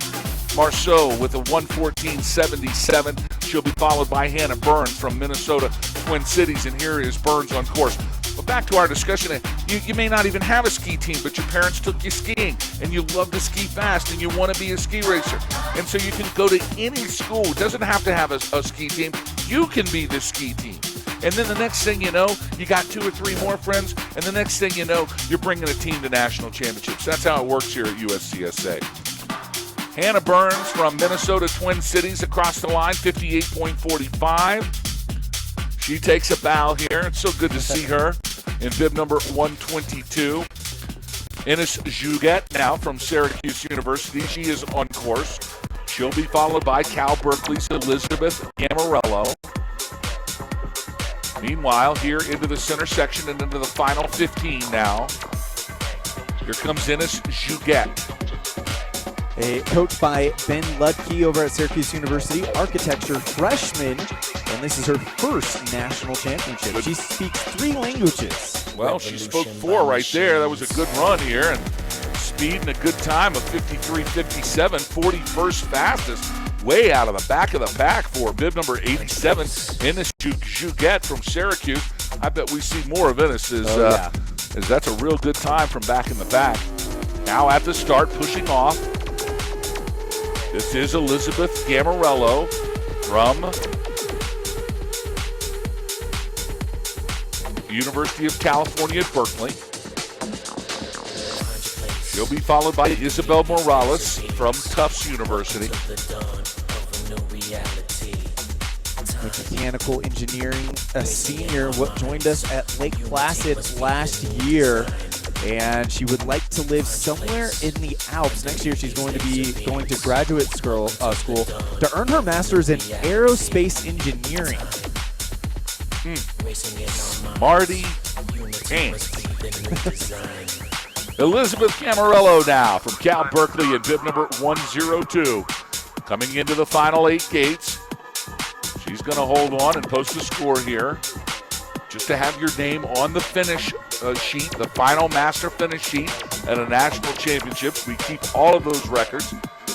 You make that history at being at nationals and finishing your race. And there's a good run from Gamarello. Cal Berkeley's Elizabeth Gamarello at bib number 102 with a 100.82 here for Elizabeth. And now Isabel Morales from Tufts University. Looks like we've maybe had a little bit of a false finish here. We'll check that with timer. Isabel Morales from Tufts now through the center section. Coached by Ryan Ritchie, another mechanical engineering major, a sophomore, loves to ski at Ski Sundown and would love to live in Switzerland. Hidden talent is knitting hats, which comes in handy, I'm sure, for her teammates. Isabel Morales now had to scrape all the speed. Let's see if she can get back into the rhythm. And Morales now with 5 gates to go, and she's going to finish on a gutsy run here for Isabel Morales. From Tufts University, a 125.96 for bib number 97. Amy Farley from the College of Idaho now. She'll be next. We'll see Mary Beauchard from Tufts right after her. Meanwhile, 4 gates to go for Farley. Second national championship comes to us from Waitsburg, Washington, and her hidden talent is being able to fall asleep literally anywhere. Well, she is a happy young lady right now, I'll tell you that. Arms in the air, and congratulations for the College of Idaho's Amy Farley. Great to see the program in Caldwell. It really has just been a masterful job. I think Ron Bonneau was there for 35 years. He's handed the torch off to one of his assistants who is just keeping the action going. And we always hope so much for COI. The smaller colleges, COVID was difficult for colleges that have small populations, under 1,500 students. It affected a lot of colleges. Oh, and what a tough break here for Mary Beauchard from Tufts. Beauchard just laid it over a little too hard, tried to grab the edge, and it wasn't there. But she hasn't missed a gate. She's back on course, and what a gutsy finish here as Mary Beauchard makes her way into the final 5. Kind of got in the back seat, and just kind of, when you're in the back seat in a rut like that, it kind of shoots you out of course. She did make the gate, but gutsy run there. Catherine Lawton now from Syracuse University. She'll be next. She's in the center section. As we were saying, it's just been a tough. And Lawton looks like she got turned around here by a gate. She knows which one it is, though. She'll go back and turn it around. But just lost all the speed. That's a tough break here. She had a good run going. Syracuse University, Catherine Lawton in bib number 88 now. Can spot the finish line, and she'll grab the stripe and into the corral safely. A good run here for Catherine Lawton. She was able to hike and get it back together again. It's always tough to do that. But Lawton wanted to finish this race, wanted to post a time, and she certainly has done that. Alexandria Weinberger now from Minnesota Twin Cities on track. In bib 123, she'll be next. College of Idaho's Taylor Watkins to follow. Winberg, a 3-time national championship qualifier, comes to us from Spirit Mountain as a Bachelor's of Science in Nursing and a senior. Good time for Weinberger. 56.21. Good enough for 61st position here. And Taylor Watkins will be next in bib number 14, and all by herself out there. Look at the size of this run. It's just incredible. This place is so big. Taylor Watkins now, and she's skiing well through the top half. We don't have a split time, so we don't know exactly how well, but it looks fast here from our vantage point. Got to hold the speed as the course starts to flatten up, but she's got good speed here in the final four. Here comes Taylor Watkins from the College of Idaho. Of course, Erin Flynn taking over that program and has done a great job. Would love to live on her own private island. 54.95 for the Yote from Caldwell. That's Taylor Watkins, 51st fastest. She'll be followed by Cal Berkeley's Sierra Kim. Now here is Kim. Brand new national championship racer, Sierra Kim. I think Cal Berkeley's a perfect example of what we were talking about, where you go to a school and they don't have a ski program there, and they're not going to have a ski program there, and you say, well, we're going to have one. And all you have to do, if you're interested in stuff like that, folks, if you've got children that are in high school right now, you can send them to schools without ski programs, and they can still competitively ski for their entire college career. Sierra Kim from the University of California at Berkeley, we're in bib number 103. That's a prime example of that, with a ski team that's been put together by kids that just love to ski and have a great time together. And they do have a great time together, and they're here having a great time together. Coached by Christina Primmuller. Check that by, I don't know exactly. They might be self-coached. I mean, there it is right there. You've got kids that get together. They don't even have a coach, but they're fast enough to go to their regional qualifier and to qualify for this race, and they all get to come here and be a part of this. It's just so special. Now we've got Casey Kirschlager from Minnesota Twin Cities on course. 124 is her bib number. She is crossing the line with a 100.17, so a good finish for Minnesota Twin Cities and Casey Kirschlager. Casey will be followed by her teammate Sophie Johnzig. Johnzig wearing bib 121. And then Kayla Vander covering from the College of Idaho will be next. While into our camera view now, here into the final 15 gates, it's Sophie Johnzig. Coached by Thomas Hagan, entrepreneurial management major, freshman from Center City, Minnesota. Her first national championship, wants to live in Seattle, Washington. Had a good time here, 58.18 for Sophie Johnzig. Now up here on the hill, it's Kayla Vander covering, College of Idaho, wearing bib number 15. And, you compare, Elin, some of the programs, the established programs like Clarkson and Rocky Mountain College. The guys have been around forever, and we know what to expect. And then you get these smaller teams that come in, especially from the West Coast, that come in. No one's ever heard of them before. We don't know who they are. And it's fantastic to see them competing at this level. Elite skiers all over the United States, because college is not about where you live as much as it's about where you want to go. And so we got kids from the ski areas that end up at colleges at the University of Tennessee we have in snowboard competition this year. So it's really great to see how this has all worked out for these racers. Kayla Vander covering from College of Idaho. She crossed the line in 102.27 wearing bib number 15, and now Phoebe Schmaltz from Tufts is out of the race. That's a tough break for Schmaltz wearing bib number 99. She had to ski out. Now Sophie Piradini from Syracuse University, wearing bib number 89, is on your screen and skiing carefully down the face. Boss, you talk about what makes this league so different, so special. Oh, and it looks like Piradini lost a ski, and that might be that is the end of the day for her. Unfortunate break there for her. Sure is. So we'll take a little break here, let her get situated. I don't think she's going to hike it. No, because I think she might be minus the ski right there. Yep. They're going to come down and pick that up. Look at that, ladies and gentlemen. That is called efficiency. As Syracuse's Sophie Pirandini now in bib number 89. We'll watch her push off here at the top. I think Pirandini was actually the one who was saw, yeah. Indeed it was. So we lost both Phoebe Schmaltz and Sophie Pirandini. They both skied off course.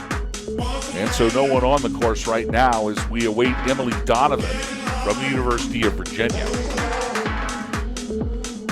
But as I was saying, the thing that makes this league so special is you've got Rocky Mountain College, you've got University of Oregon, you've got all these big schools, little schools, all competing together, and you talk about it doesn't matter where you live. A prime example, Reagan Ollie, Northern Michigan University, not known as being a hotbed for ski racers, but she could very well come away with a national championship this afternoon. Northern Michigan's not known for anything hot. It's like 50 below zero there most of the year, actually. I believe it's cold as all get out up there, but you're absolutely right. Who would expect something like that? I mean, what kind of vertical do you think they have in Northern Michigan? I mean, they got to be skiing on a trash pile. There's no mountains up there. The way Reagan Ollie came down that run makes me think that there might be a little bit more vertical there than what we might think, because she was not intimidated one bit. Not a bit, and that is absolutely correct. It doesn't matter where you're from. It matters that you want it that badly, and Reagan Ollie, she wanted it today, and she might just as well get it. Meanwhile, back to live action now. That's Emily Donovan from the University of Virginia. The Cavaliers here in bib number 139. Boss, we got to pay homage to her. She's a super senior. This is her final national championships. Congratulations to Emily Donovan. She might go on to be a coach or an assistant. It's all about legacy here in ski racing, and especially in this big family we call the USCSA. Sarah Anaya from Minnesota Twin Cities on course, wearing bib number 125. She'll be followed by Fiona Ritchie from Tufts, but across the stripe, it is Sarah Anaya with a 103.44. Another senior completing her collegiate ski racing career. Great job by Anaya, her first national championship appearance. Meanwhile, back to live action as the wind starts to kick up here at Mammoth Mountain. You can see right across the top, just left to right, hard, blew it all around. It's not snowing yet. In fact, it's not even close to snowing yet. It is going to dump here later on this afternoon and for the next 48 hours. They're calling for 5 to 9 feet of snow. It's going to cancel all of the events for Friday and for Thursday and for Friday and Saturday. Meanwhile, across the line, Tufts' Fiona Ritchie, coached by Ryan Ritchie, a junior from Incline Village, Nevada. It's a beautiful place, wearing bib number 100 there. Fiona waving to mom and dad and all her friends and family watching on the USCSA Broadcast Network. Glad you're with us as Boss Hogg and Elin Olive, warm and cozy here in the timing building called the Hilton. We can't see anything. We're on the second story. We are on the second story of the timing building, but we're just looking out the window at a big pile of snow because there's literally a 30-foot base here. It's covered the building. We do have camera shots, though, and so we're able to see it on the screen. But we are here. We can feel the energy. I can walk outside and be right next to the start-finish line. That was Ruby Olvera from the College of Idaho, wearing bib 16. Looks like Jillian Hahn, wearing bib number 90, just skied out. So we're going to lose Hahn. And now nobody on course. We're waiting for the University of Maine Farmington's Lauren Kesson. Last night at awards, the University of Maine Farmington team won the We're From the Farthest Away award as a team. Think about that. That's a long trek from Farm Town. Lauren Kesson now is on course. Coached by Andrew Willingham, a nursing major freshman, so we'll be seeing more of her. Would love to live in Lyon, France. Andy Willingham is one of the funnest coaches you'll ever meet, I'll tell you. Half of it is because he's a Mainer, all right? That's half of it. But the other half is that he just loves skiing, and he loves to teach kids skiing, and he loves to watch kids achieve in skiing. And he's just so much fun to be around, and I love him to death, and I know the kids do as well. Meanwhile, here is his athlete, Lauren Kesson, in bib 116. As the wind kicks up here, low here on the Fascination Trail, and Kesson will cross the stripe with the 57th fastest time, 55.18. Great to see the Mainers here all the way out in Mammoth, California. It has been one wild week of national championship preparation. Just as soon as we're ready to have a race, the skies just blow up. And then when they say they're going to blow up, we'll have Bluebird. That's happened twice to us already this week. Really difficult to plan, and it looks like our next racer, that's Ava Day from Cornell University in bib number 28. She has skied off course, and that is going to be the end of the day for Ava Day. Hokalani Caroselli now from Maine Farmington, wearing bib number 117. Town is Temple, Maine, loves to ski at Sugarloaf, and would love to live in the Swiss Alps. Sugarloaf is almost like the Swiss Alps. Really? No, not really. Okay. That's what we tell ourselves. Okay. That's what I told myself all the time. We go out there in January, it's straight blue ice. Yeah. I mean, just blue ice. It's blue. So you're wearing skates going down. You might as well be. You might as well be. Hokalani Caroselli from Maine Farmington, across in 59.96. Wearing bib number 117. Now, let me tell you something. You want to learn how to ski race? You go learn how to ski race in the east. in the east of Sugarloaf Mountain, and you're going to know how any conditions feel. The Western skiers come out east, but they have no idea what it's all about. The first time I went out east, it was, yeah, I know exactly what you're talking no about. idea what it was. You just I had can't no believe idea it. what I was getting into, That's but right. yep, no, I get it. Erica Devley now from Cornell University across the line wearing bib 29, 56.18 for Devley. Grace Mahmood from Maine Farmington will be next. And it looked like Erica was a little winded right there. And that's another thing we haven't talked about. The elevation here. Like, Sugarloaf is one of the biggest mountains back east, and the top of Sugarloaf is 4,200 feet, all right? Yeah. I had to buy a can of oxygen, all right? You know the little green can of oxygen? Yep. Boss Hog I was so uncomfortable sleeping because I'm sleeping at 9,000 feet that I had to buy a can of oxygen so I could go to sleep, and I did. Grace Mahmood from Maine Farmington now in safely across the corral. 59.81 for bib number 118. And, I mean, these kids are out of breath. They're not used to this, and it takes more than just a few days to acclimatize to this altitude. Just walking up to the race shack today is a workout. I know. You know, Boss Hog would have normally asked for a sled rider. If I had any idea, I'd have said, hey, man, I need a sled ride up to that start shack. But I was able to do it. It only took me 45 minutes to get up here. Meanwhile, Hannah Epstein now from Cornell University. She's across the line, 100.23 for Hannah Epstein. Fallon Smith now from Maine Farmington. She's on course. She'll be followed by Michaela Eichel from Cornell. And then we'll see Tegan Andrew, our final racer from the University of Maine Farmington. We're almost through 145 ski racers. And I'm telling you something, Elin Olive, it just might have happened here today as Northern Michigan University's Reagan Ollie sits high atop the leaderboard with 3 racers to go, including Fallon Smith here from the Maine Farmington, who's going to cross in 105.95.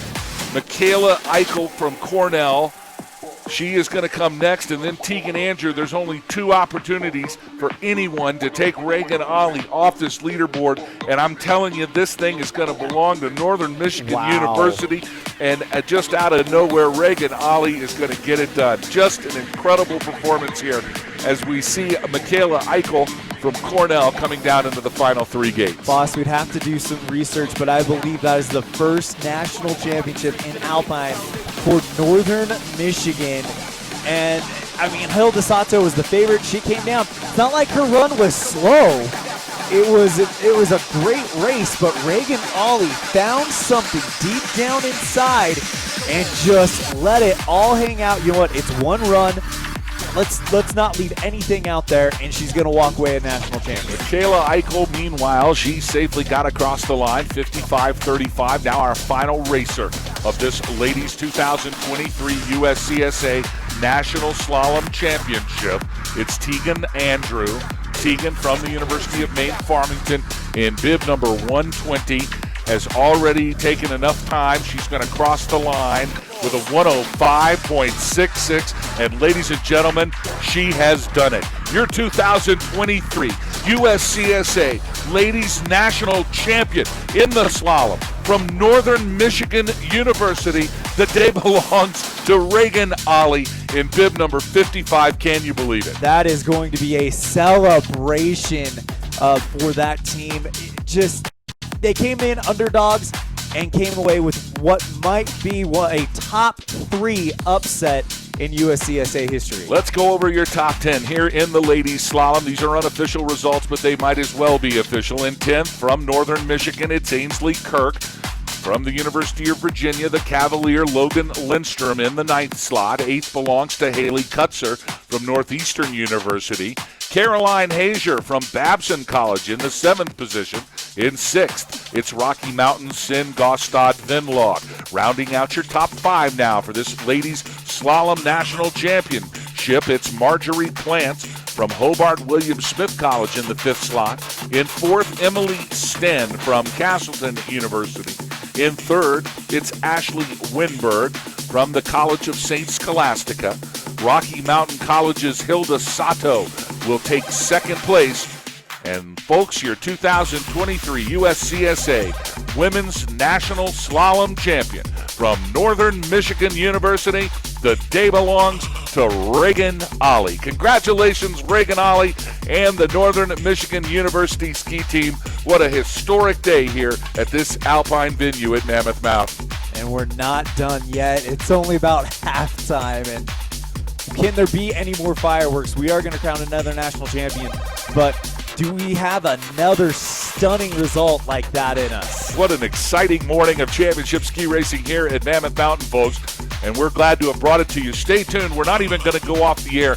We're just going to keep the cameras running here because we're going to have a quick turnover, and then we're going to send the men down for their run, their big slalom run here. We take a look at the start list here for the men. 163 start positions for the guys. We're probably 15 minutes away from that. So sit back, relax, stay with us here on the USCSA Broadcast Network. We'll be back with the men's slalom just about 10 or 15 minutes from now. And more importantly, congratulations to Northern Michigan University's Reagan Ollie. The day belongs to her as she is your 2023 USCSA Ladies Slalom National champion. Want to thank, before we check out here, just some of the help we've gotten here on the broadcast team. Our lower cameraman, Tim Devlin. Our high cameraman, that's Matt Iverson. On the board, it is Dougie Fresh. My broadcast partner is Zealand Olive. And this is Boss Hawk saying so long, everybody.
completely twisted. Twisted. Twisted. Twisted. Completely twisted. Twisted. Twisted. Twisted. Completely twisted. Twisted. Twisted. Twisted.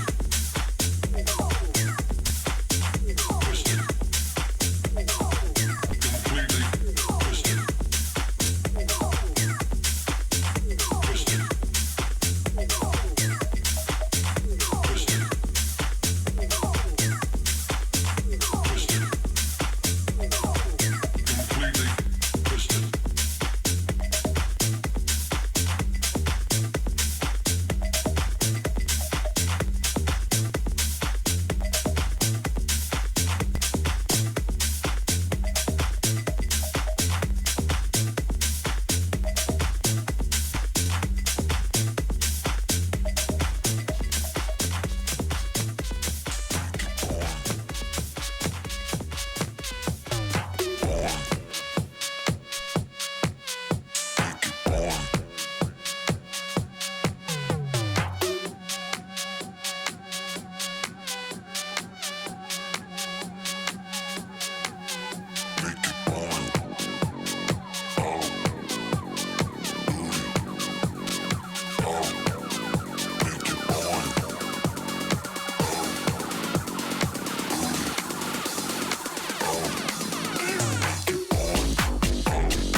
Gonna make it. Gonna make it.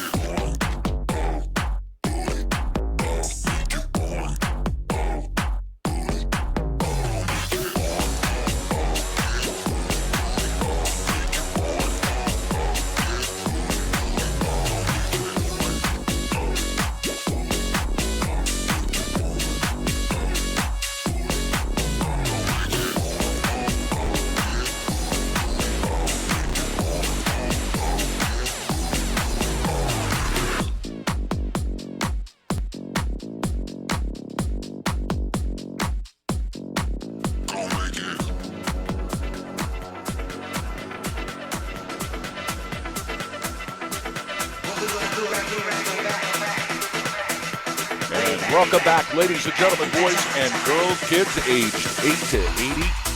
Let's go ski racing as we continue our super coverage of USCSA National Championship Slalom here at Mammoth Mountain. Hi, everybody. Boss Hogg alongside Elin Olive. We hope you enjoyed our earlier show where we crowned Regan Ollie from the University of Northern Michigan. Can you believe it, as our national champion here in the ladies one-run slalom, all you can eat. No two runs here today as a result of 8 feet of weather coming in. They're calling for 5 to 8 feet, not 5 to 8 inches, ladies and gentlemen, 5 to 8 feet of snow. And so we have compressed the schedule here to one run for both the girls and the guys. And the girls have already started. Now we're on to the men's competition. We slid over a track, so it's not down the same track. And we are about to fire off our men here. 165 Check that 163 of college's finest ski racers here today, competing for this national championship prize. Our 4 runners are down.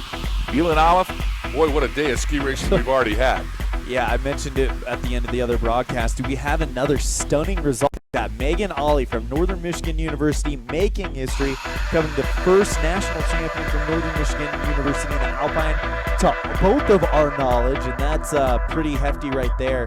But, I mean, you look at some of the skiers we're going to see today. Of course, you've got Lorenzo Meccaccini, a World University Games participant back in January in Lake Placid, even won a medal himself. Of course, you also have to talk about Philip Johansson out of Rocky Mountain College, as well as Alexander Selberg. We are underway here for this 2023 USCSA Men's National Championship Slalom. Our first racer from the United States Military Academy, it's Tyler Goodsky. Goodsky wearing bib number 137. Great to see the cadets here, the lady cadets we just saw earlier this morning. Now it's time for the men to show us what they have. Of course, coached by Robert McEntee, applied statistics and data science. And across the line it is Tyler Goodsky, the cadet from the United States Military Academy in bib number 137. He'll be followed now by Michael Puchoff. Now from one of the other military academies, the Air Force Academy, flying high out of Fort Collins, Colorado.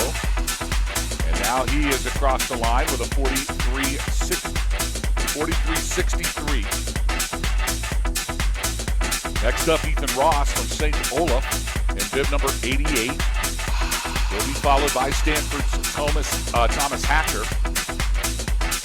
A good run from the Air Force Academy, 43.63. Michael Puchoff's got to be happy with that.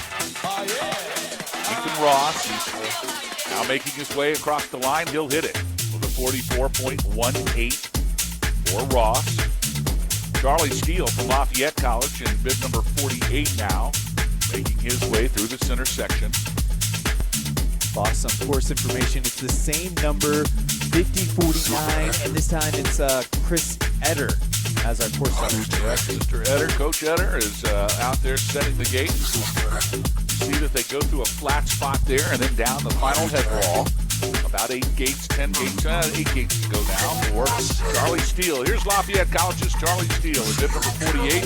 He'll hit the line at a 52.64. Next up, we'll see Thomas Hatcher from Stanford University, but we have a top 4 now. It's Steele in 4th, Goodsky in 3rd, Ross in 2nd, and your leader from the United States Air Force Academy with a time of 43.63. It's Michael Puchoff. We usually have 2 runs of slalom for the men. We take the time from run 1, we add it to run 2. That combined time is what determines our national champion, but here in a compressed day, trying to get ahead of 5 to 9 feet of snow that is coming out of the skies beginning at 4 p.m. this afternoon. All we had time to do is just to do one, just so we could get the girls and the guys. That is what we're doing today. So it is all out. We talked about it earlier in the broadcast, how this changes the mental dynamic of ski racing, where these kids are usually having to hold something in the tank and being careful with the first run, whereas with one run takes all. It's all you've got here right now. It could benefit the underdogs, the ones coming from outside, as we saw in the women's with Reagan Ollie, because if you're a slalom skier, you're kind of trained to have that strategic mindset. What am I putting here? What am I putting there? It's really, really tough to break that routine and adopt a new mindset. But I'll tell you what, Thomas Hatcher from Stanford got both the men's and the women's teams here. Great season for them. Hatcher hits across the line with a time of 46.08. So we have top 5 through already. Steele, Goodsky, Hatcher, Ross, but still Puchoff from the Air Force Academy, your leader. I mean, is that what we saw earlier this morning? Did we see Reagan Ollie do something that she's just probably wanted to do her entire life, which was all hang out and run number 1 of a slalom? And she did. And she's going to win a national. She's won a national championship. It's in the back. It is in the back. It's in the books. We're going to hand out the hardware later on this afternoon at our awards banquet. I mean, you may have to tell her a few times before she believes you, but it's in the back. She's won that national championship. Unbelievable. Glad you're with us on the USCSA Broadcast Network. Boss Hogg and Elon Olive on the call with you today. What a crazy week of national championships it has been here. Of course, today, finally getting some broadcast in. We had some Nordic broadcast yesterday. Today, over on the Snowboard channel, you can check out the Border Cross and the Skier Cross. That's being hosted by Trent Rosenberg. And over on Snowboard channel number 2, it is the slopestyle competition for both the snowboarders and the free skiers. And Mark Oliver and Janelle Jankowitz. We call her JJ. They're on the call for you. All part of our big, huge USCSA broadcast coverage today as we await the big snowstorm to come in here. And we're not sure what it does for the rest of this thing. We're going to try to keep it open. We know tomorrow's gone. We know that likely Saturday's gone. They're going to try to get a rail jam in tomorrow. We're not sure what the broadcast looks like on that because it's probably going to be a blizzard. But the one thing you can do in a blizzard is a rail jam. There's no lifts running. Don't need them. They hike. They can go back and forth and they can hit the tricks. So we're going to see how that looks. Of course, safety, our number one concern here at the USCSA. We want to make sure all the kids are safe. Wind's starting to pick up here at Mammoth Mountain. What a beautiful facility it's been, and what a fantastic job the Mammoth Mountain race team has done to put this course together and keep it solid. When you have this much snow, it's just no way to make it firm, especially up here in the high Sierras, which is basically a desert. You go back east and you've got, water content in the snow. So when you pack it down, you can freeze it up and turn it to ice. You can salt it and make it really hard and firm. But out here, when you've got 35% humidity and snow content that's as arid as snow as I've ever. It is. We'll talk about blower pow. It is blower pow out here. It's very light. There's no resistance to it. It's just like you talked about. You guys are used to the champagne powder, is what they call it. That's what they've got here, and that is just, it's impossible to compact that much snow in such a short period of time. I got to tell you, I'm pretty impressed of the way the track held up for the ladies. Yeah, I was just thinking about that. It's 143 starts that came real fast, and it's really not gutted up yet. No, it hasn't. And when you look at the start list, this is a longer start list, but this is where the thing kind of starts to heat up because our next skier is Alexander Selberg from Rocky Mountain College. Then 2 more after that, you have Lorenzo Meccaccini, which we know about him from not only the national championships last year, he was at the World University Games representing Italy in Lake Placid just this last January, and you and I had a chance to watch him ski probably one of the best runs of his career in the combined. And then you got to talk about Ryan Beardsley coming out of position number 19 for Babson. The big guns are about to come out, or as you would say, the big dogs are about to eat. Well, they are. And I'll tell you another thing. These racers, the men that are up there right now, there is no mental problem on a one-run slalom. They know exactly what it means. And this is going to be Andrzej Rajkovic style ski racing all day long. Could you imagine if Andrzej Rajkovic got a chance to ski in a one-run slalom national championship? There have been some athletes like that. They just couldn't take it off. We talk about Andrzej only because he was 2 seconds ahead after run number 1 of a slalom. Now, when you're 2 seconds ahead and leading a national championship slalom, you just you take your time coming down the second run, and you're going to put a gold medal across your neck. And if you think that Andrzej Rajkovic was capable of doing anything other than going as fast as he could possibly go, that's what he did in the second run. It didn't happen to him 1 year, Elon Olive. It happened to him 2 years. And he lost a national championship because he went for it so hard in the second run, even though he was sitting up there in the start line with a 2-second lead after run 1. Some kids are wired. They can't turn it off. He's one of them, and I got a feeling there's about 165 more just like him getting ready to come down this hill. And you got, hold on, it looks like we're back. I'll finish that thought in a minute, but here's a big one right now in Selberg. Here comes Alex Selberg. This man has an opportunity to win. He knows exactly what to do, and just take a look at in run number 1. It is all out here. Alex Selberg from Rocky Mountain College is in 68, flying down the top half of the mountain. Great positioning, directing the skis from the front of the boot. Might have gotten a little bit off balance going into that flat, but he comes out of it pretty good. You do lose a lot of speed coming out of that flat, so you've got to figure out a way to maintain it to come into the finish. Selberg's going to post a time here, and it's Alex Selberg across the stripe with, of course, the fastest time of the day. 42.53, my word! 42.53 is a rocket ride from the Battle in Bear from Billings, Montana. Alexander Selberg, your new leader here for the men's slalom. What a rocket ride Selberg just went down. And the gauntlet has been thrown down. We'll see who responds. Oh, my word, Alex Selberg did exactly what we knew he would. He got to the top and he said, I'm going to go for it from gate 1. You knew it was fast. As soon as you saw it from the top, Alex Selberg has got a mark on his back. He has laid the gauntlet down. Meanwhile, Antoine Mark from Cornell University, he hits the stripe in 44.82. But look at the time for Selberg. Elon Olive, it's a 42.53. It's literally a second faster than Michael Puchoff from the Air Force Academy. And Selberg knew he had to lay it down early. He's done that, and now all he has to do is sit around and wait. We saw his name on the start list, and we thought, that's a podium favorite. He's got to be a podium favorite. Him with 2 other guys. I would say if you had to, really had to narrow it down to 2, you'd say Lorenzo would be 1, and then maybe Phil Johansson from Rocky Mountain College would be another one, but you can't count out Ryan Beardsley. There's so many names on this list that you can't count out one bit. Now we're back to live action here. It's Richard Casey from Colgate University in bib number 26.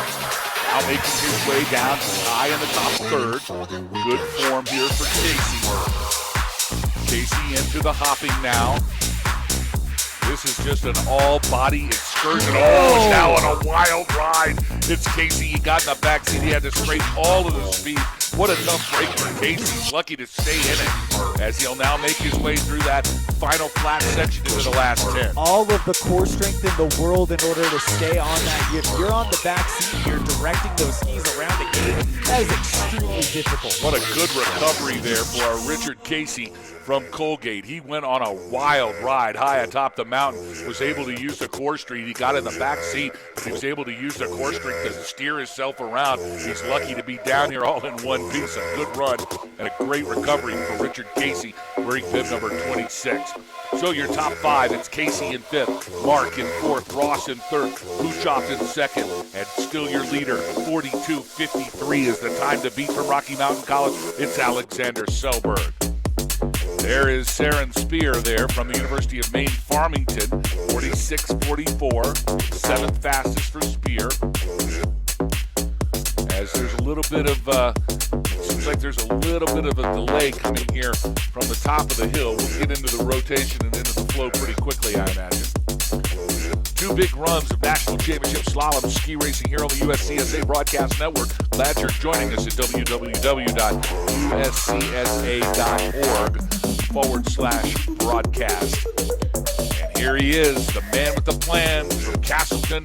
It's Lorenzo Mancanini in bib number 11. He is the man with the plan. He knows how to get it done, and then all of a sudden, there was a bobble. Is that enough time?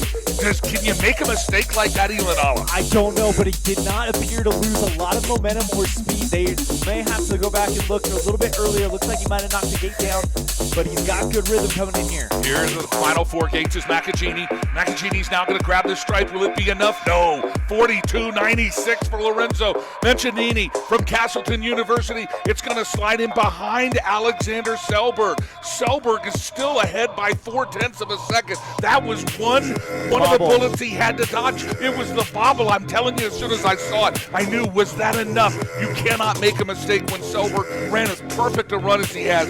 Mancanini is going to finish, well, he's going to be in 2nd place right now. That's where he sits. Selberg still atop the leaderboard. Look at Samuel Hayden right now from Clarkson. This could be a big run too. Sam Hayden And just as you say it, Sam Hayden lost the edge and slipped out. He's still on course. We'll see how much time it cost him. Oh, and now he's in the back. He's way behind. He's got to get ahead of the gates now. Let's see if this flat section will allow him to catch up. I think it will.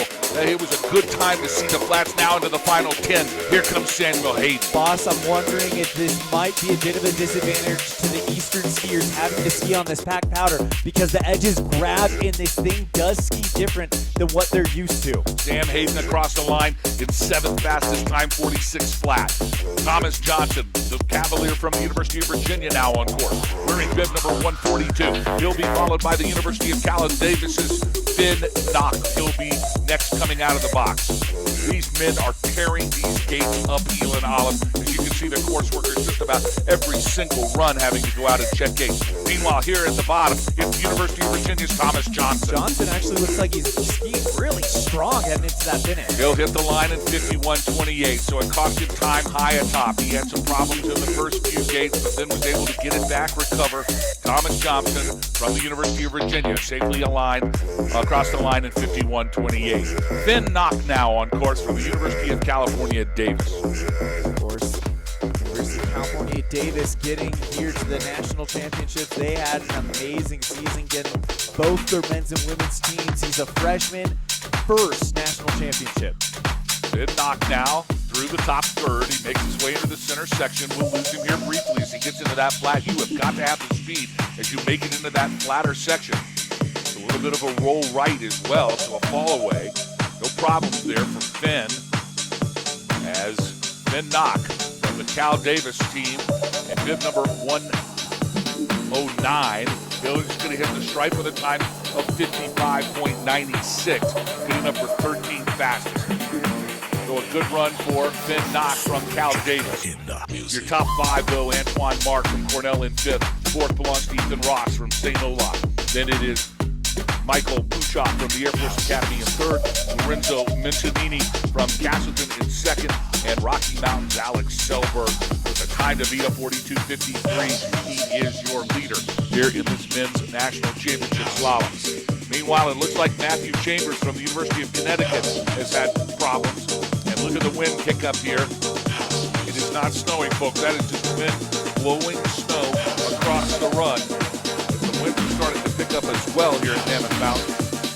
Matthew Chambers, the Husky, bib 114. Shot out of the last flat. We'll see him come across now. 8 gates to go for Chambers. 5th national championship appearance for Matthew Chambers, and it's showing as he's doing a good job riding those edges all the way to the finish. And Chambers, he'll hit the line. 125.19, but more importantly, he made it. He's finished in a gutsy hike for Matt Chambers. What might be his final ski performance in collegiate ski racing. Been a pleasure to know him. Been a pleasure to watch him ski race. And Matthew Chambers from the University of Connecticut gets it done. Now it looks like Bradley Seaborg from Northern Michigan University in bib number 58. He'll be followed by Kirill Magakov from the Cascade Colleges. And Carson Parko from the College of Idaho, your next 3 to come down. Meanwhile, here is Bradley Seaborg. And Seaborg, he'll hit the line with a 45.86. Good enough for 7th fastest for Seaborg. Seaborg had a good run right there. Northern Michigan University has got to be happy with their Alpine program right now, Elon Olive. They have shown the town just who they are and what they're capable of. As Reagan Ollie earlier this morning winning the Ladies Slalom National Championship, beating Hilda Sato from Rocky Mountain College in an unexpected victory. Meanwhile, back here to live action, it's the Cascade College's Kirill Magakov with a 49.06, 12th fastest for Kirill. That's the Claremont Colleges, I'm sorry. My bad.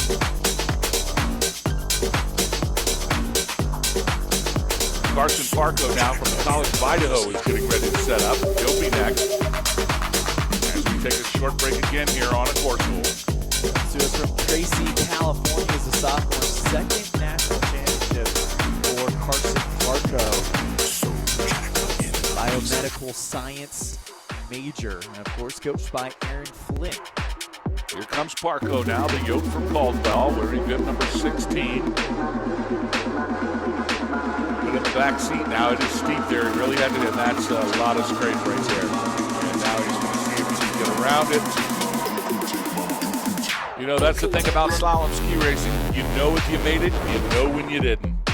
It doesn't take a gate judge, it doesn't take a video replay, you know. That's a lot of hike right here. This kid's got some guts, man. That is some vertical. Down low. He's got to go sideways here. Just the amount of strength that's being utilized right now by Carson Parco from the College of Idaho. Now we're going to see if he can get back into the rhythm. It's so hard now. See? Still into the steeps, now into the back seat. Soon to be late on the gates. It's almost predictable. It's one of those things where you mentioned when your rhythm breaks up, it's so hard to get back, especially when you had a run like Carson had right before that mistake. God, he's doing great here in the bottom half. There's no problem for Parco. What guts for this kid. Carson Parco, showing us what it means to be a USCSA athlete. That kid hiked 50 vertical feet if he hiked one right there. And he is down successfully into the finish corral with an official finish here in this men's slalom. So good on you, Carson Parco. Penn State University's Bryce Gonder now in bib 63. He'll be followed by Ryan Beardsley from Babson. Gonder, a mechanical engineering freshman, loves to ski at Ski Round Top. Wants to live in Colorado. Nice and smooth here at the bottom for Bryce Gonder. He's 2 gates from the line. Let's see what the time looks like as he grabs the stripe. 51.10 for the Nittany Lion. That's 13th fastest here for the men's. 1 run and done. 2023 National Championship Slalom. Now Ryan Beardsley from Babson. Beardsley, he's looking good here in bib number 6. Beardsley now trucking towards the finish corral. And Beardsley's going to post the 6th fastest time of the day, 45.00. Is that Maggie? Is that Maggie's brother? I think that's the younger brother. Wow. Well, we know Maggie Beardsley for sure. Are you Maggie's brother? Yeah. Yes, he is. He just told us he was. But you see, there you go. Yeah. You talk about legacy in ski racing right there. Maggie was a superstar, and now Ryan's in there. And he wants to have dinner with you. Oh, my goodness. Well, that is very possible. That family right there is a family of ski racers, no doubt about it. It is great to see Ryan Beardsley here in bib number 6 from Babson. Putting on a show for all of us. 6th fastest for Beardsley in his first national championship. Meanwhile, Jack Price now from St. Joe's College in Maine. Jack's going to hit the stripe in a 59.52. 18th fastest. Great to see the men's team here for St. Joseph's College of Maine. They had a great performance in the regional championships over at Sugarloaf. That's how they earn their way here. Now it's Nick Jacobs from Syracuse University. He's across the line, 47.82 for Nick. And Gregory Bozier from WPI. Oh, this is Gregoire. This is Gregoire from Worcester Polytech. I never pronounce his last name correctly. And I love Gregoire because he has got the longest hair of any alpine ski racer you've ever seen. And take a look at this wild ride. That's Dimitri Panos right there from the University of Idaho. I'm checking here for Gregoire, and I think Gregoire might have skied off. We're going to check here. I'm pretty sure he has skied off. I do not see him on course, and that might be the end of the day for WPI. Nope, check that. It looks like he's across the stripe. I just didn't see. 47.87. Sorry about that.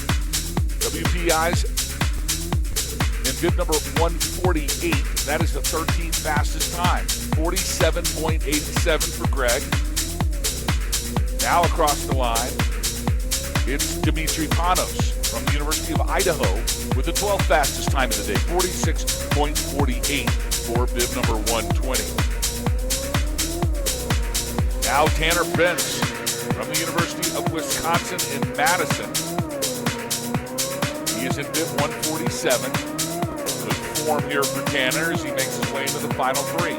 Nice quiet upper body, but he is really pumping, trying to get every second he can out of it. 13th fastest time of the day for Tanner Bentz there for University of Wisconsin in Madison.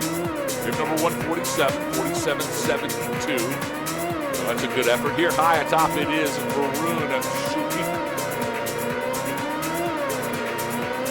It's Varun Sukikar from the University of California in San Diego. Oh my word!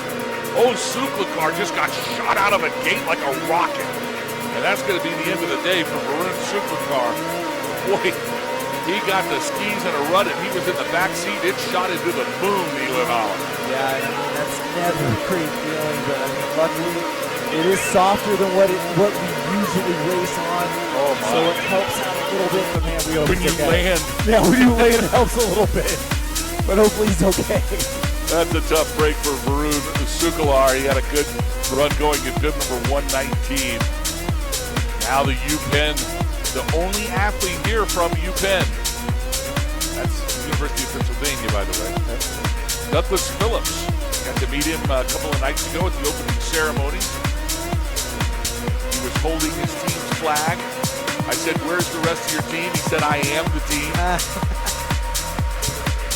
Which just goes to what we've been talking about all morning long. USCSA racing is available to anyone who wants to begin a club at their college. And if you don't have one, it doesn't matter. We'll show you exactly how to do it. We'll help you do it. And next year, you've got a ski team at your college. Well, another thing to point out is he very well may have a team at the University of Pennsylvania, but his team may not have qualified, but he had a great individual performance at the regionals to get here to represent the University of Pennsylvania. That's exactly right. Exactly right. And a good finish here for Douglas Phillips from UPenn, bib number 136, 49.71. Good enough for 18 fastest here in this 2023 Men's National Championship Slalom. Caden Bentz now on course. He'll be followed by Luke Kirchmeyer from the Air Force Academy. And Joshua Jusiak from Clarkson is ready to drop in. And there across the line is Caden Bentz, 47.12, 13 fastest for Caden out of bib number 46. I recognize you through the... Here comes the Air Force Academy's Luke Kirchmeyer. Kirchmeyer, the flying high out of Fort Collins. As I was saying a little earlier, it's got to be nice for these military academy kids to just have a week and a half off from having to be at the military academy. It's tough enough just being there.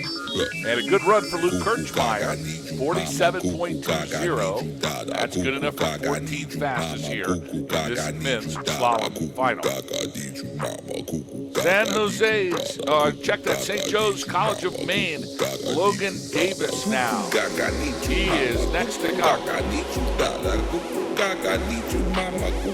will see him come down. Just live with something, but I'm fine. Look. I'm Logan Davis, then we will see Eric Mole, Leo Davies, William Saylor, Aaron Grizzlack, and Will Sea-Doo. Your next five come down. Here comes Logan Davis now. We see him high atop the hill. He's dropped in from the start shack. Here we go as he makes his way. A straight shot. Really simple set here. Sometimes the easier the set, the harder the race. Put it straight down the fall line, which means you've got to be quick and you've got to be on time as he comes to that minor combination. There's not a lot of combinations in this course. Logan, coached by Margaret Conantino, will definitely know that once they live in. Let's take a look as he makes his way to the final 8 gates. Here's Logan Davis from St. Joseph's College of Maine and across the line with a 1:11.03. So a gutsy run nonetheless from Logan Davis. Eric Mole now from Penn State University. The Nittany Lions always well represented in the Alpine divisions here at USCSA Nationals. Mole is angry at the gates. As you can see, he's punching them out of the way. And let's see him come through as he makes his way out of that center flat section. 5 gates to go here for Eric Mole. Coached by Paul Richardson, a junior. This is his first national championship. He'll grab the line with a time of 50. Check that 50.22. First fastest for Eric Mole. for the Nittany Lions. He's got to be happy with that performance. Top 20 or top 30 performance. Leo Davies now from Cornell University. And Davies also taking out the poles. Look at the fury. It's like rain. And he grabs the line. 47.52. 15th fastest for the Redmen. Cornell's Leo Davies. William Saylor now, Stanford University's finest in bib 64, has skied off of course. That is going to be the end of the day for William Saylor, unfortunately. Give us a chance to go over your top 5 so far here today. In the 5th slot, it's Cornell's Antoine Mark. In 4th place, Ethan Ross from St. Olaf. The Air Force Academy's Michael Puchkoff is in 3rd. Lorenzo Vicinini from Castleton is in 2nd. And still your leader in time to beat a 42.53 in a rocket ride down this fascination trail here at beautiful Mammoth Mountain. It is Alexander Selberg. Back to live action now. Aaron Grizzlack from Northern Michigan University on course. 2nd national championship for him. Gets into the tuck and stops the clock. Across the line with 44.86. 6th fastest for Aaron Grizzlack. That's a good run out of the middle of the pack. Field and Olive for Northern Michigan University. I'm telling you, they went to the Vons. They bought 35 pounds of strawberries, and they just shoved them into their athletes. Like, I mean, they must have eaten them, because that's what works. Northern Michigan has come to play, and I think they've sent a message to everybody else that, you know what, we're going to compete for national championships. We're not going to just be here to be that school from the Midwest to represent. We're here to come take some medals and to come take some hardware. Bronco Zagar would be so proud to know how many athletes are eating strawberries to win national championships. This Bronco Zagar, famed coach of Sierra Nevada University. Moved on to the private sector now. He was at Jackson for a while. I think he's coaching up at Sugar Bowl right now. But he is just a storied coach with a storied program, and he taught us all how we're supposed to win, and that's how we win. If you want to win ski races, we'll call Bronco Zagar to show you how. And no doubt about it. I'll tell everybody this story about that in a little bit. Meanwhile, back to live action. Will Sidhu now from the Claremont colleges. He's going to hit the line with a time of 44 points. Check that. We're going to see what that time looks like as soon as it updates here. He'll be followed by Sam Roy from the University of Maine at Farmington. And I got a feeling that Sam Roy might be part of the Ben Roy family, who we know well from Sugarloaf. We'll find out in just a bit. Will Cito came across in 52.32. And now here is Sam Roy from the University of Maine at Farmington. 47.31, 16th fastest. We don't know if he is related to Ben Roy or not. We're not sure. We're going to find that out, but Sam's out of breath. The hometown is French still. I don't know if that helps. It doesn't help. It doesn't help. I only knew Ben Roy from Sugarloaf. We'll find out. Back to live action now. It's Elliot Peretta. Castleton University's Elliot Peretta now. 45.37, 8th fastest here. A good run for Peretta. They'll be happy with that. So we've lost Sukillard, Suziak, Saylor, and Johansson. All have skied off. And now it looks like we're going to fix the sticks and make it for our next racer, James Larman of the United States Military Academy. Johansson, by the way, from Rocky Mountain College, he was a big contender coming into this field. Johansson. That's a big bullet dodged for Alexander Selva. I don't know how you can read that one over there. It's already like a 6-point Helvetica. Did you notice that? I've had that issue with my contact. Well, sometimes it gets big. Sometimes he can expand it. So we're on a screen share here with the timer. And so we're watching his screen.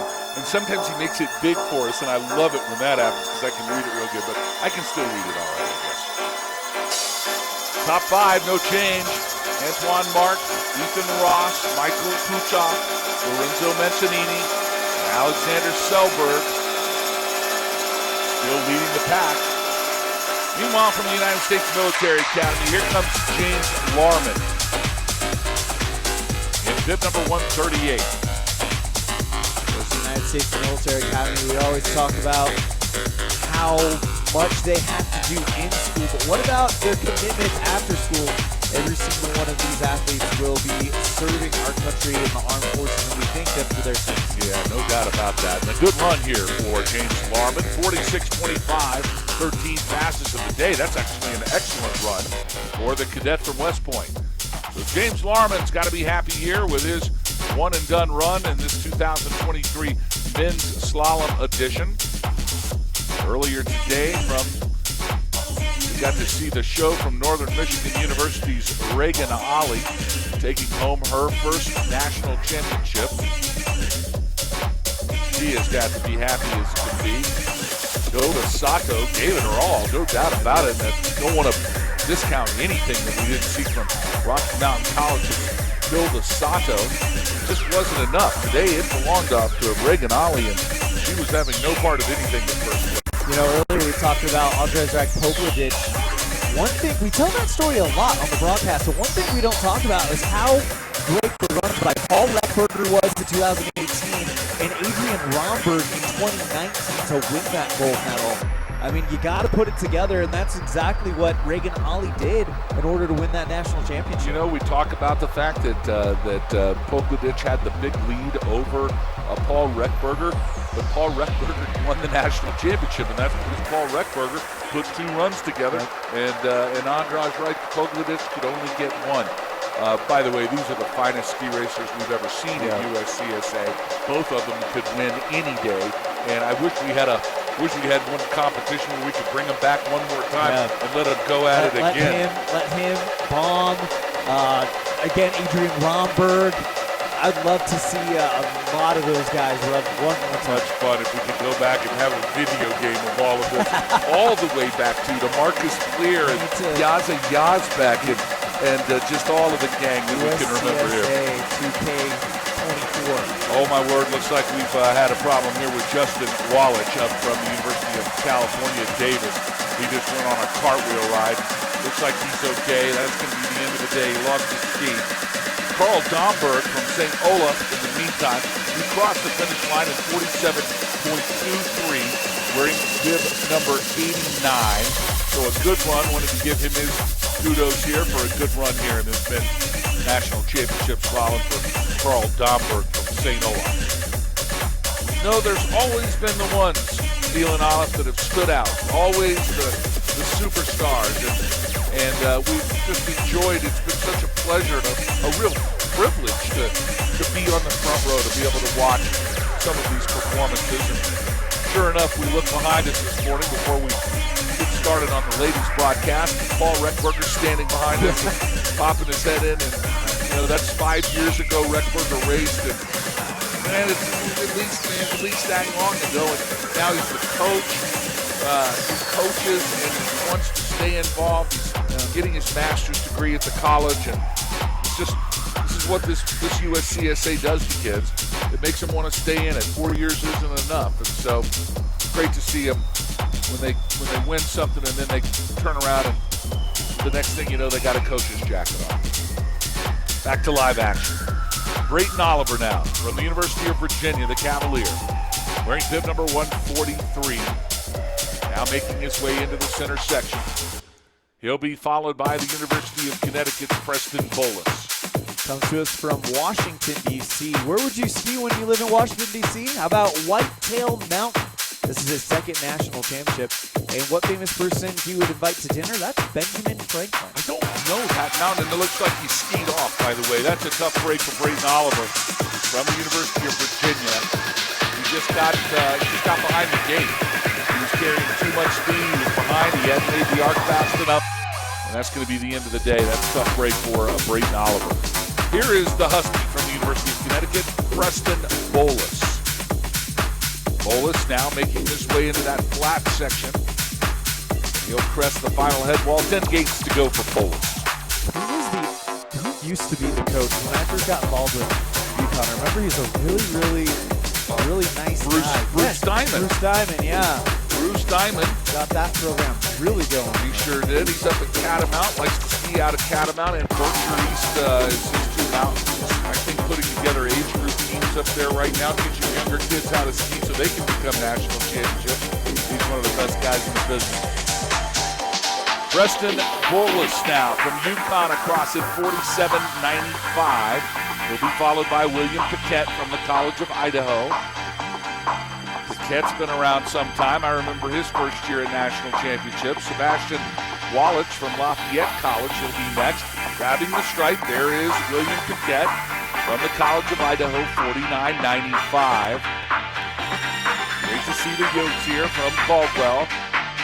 We were talking a little bit about smaller universities and the impact on COVID on those universities. And Caldwell, the College of Idaho, less than 1,500 person university. They suffered a little bit. They were a funded program, and then they had to have no funding at all. That happened to a lot of schools. But they still ride high and have qualified, gosh, I think every year since I've been here for these national championships. Great to see him back here this year. Here's Sebastian Wallich. Wallich across at 53.88 from Lafayette. Babson's Max Polino now wearing bib number 7. Polino had to scrape a lot of speed there. You can get going quick here on this course. It looks easy, but it's a speed demon is what it is. And the top half is extremely challenging. Meanwhile, Max Polino now from Babson.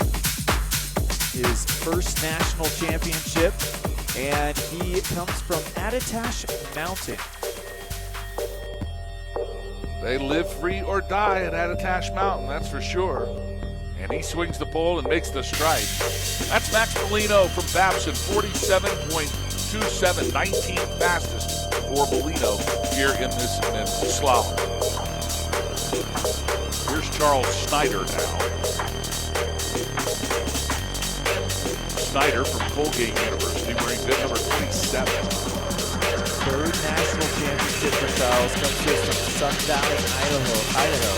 This is his third national championship. Maybe it's only his second because that's asked. He says how many he's competed in 2, and he's only a sophomore, so he's got a long career ahead of him. He does have a long career ahead of him. You can't wait to see that, too. 22nd fastest here, 47.67 for Colgate's Charlie Snyder. Snyder saying hello to mom and dad in the camera. Big kiss for mom right there. He's rocking the shreds.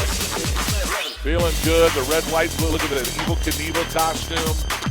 Here it is, all his teammates now giving him the love. That's what it's all about, Elon Olive. It's about fun. It's about teamwork. It's about camaraderie.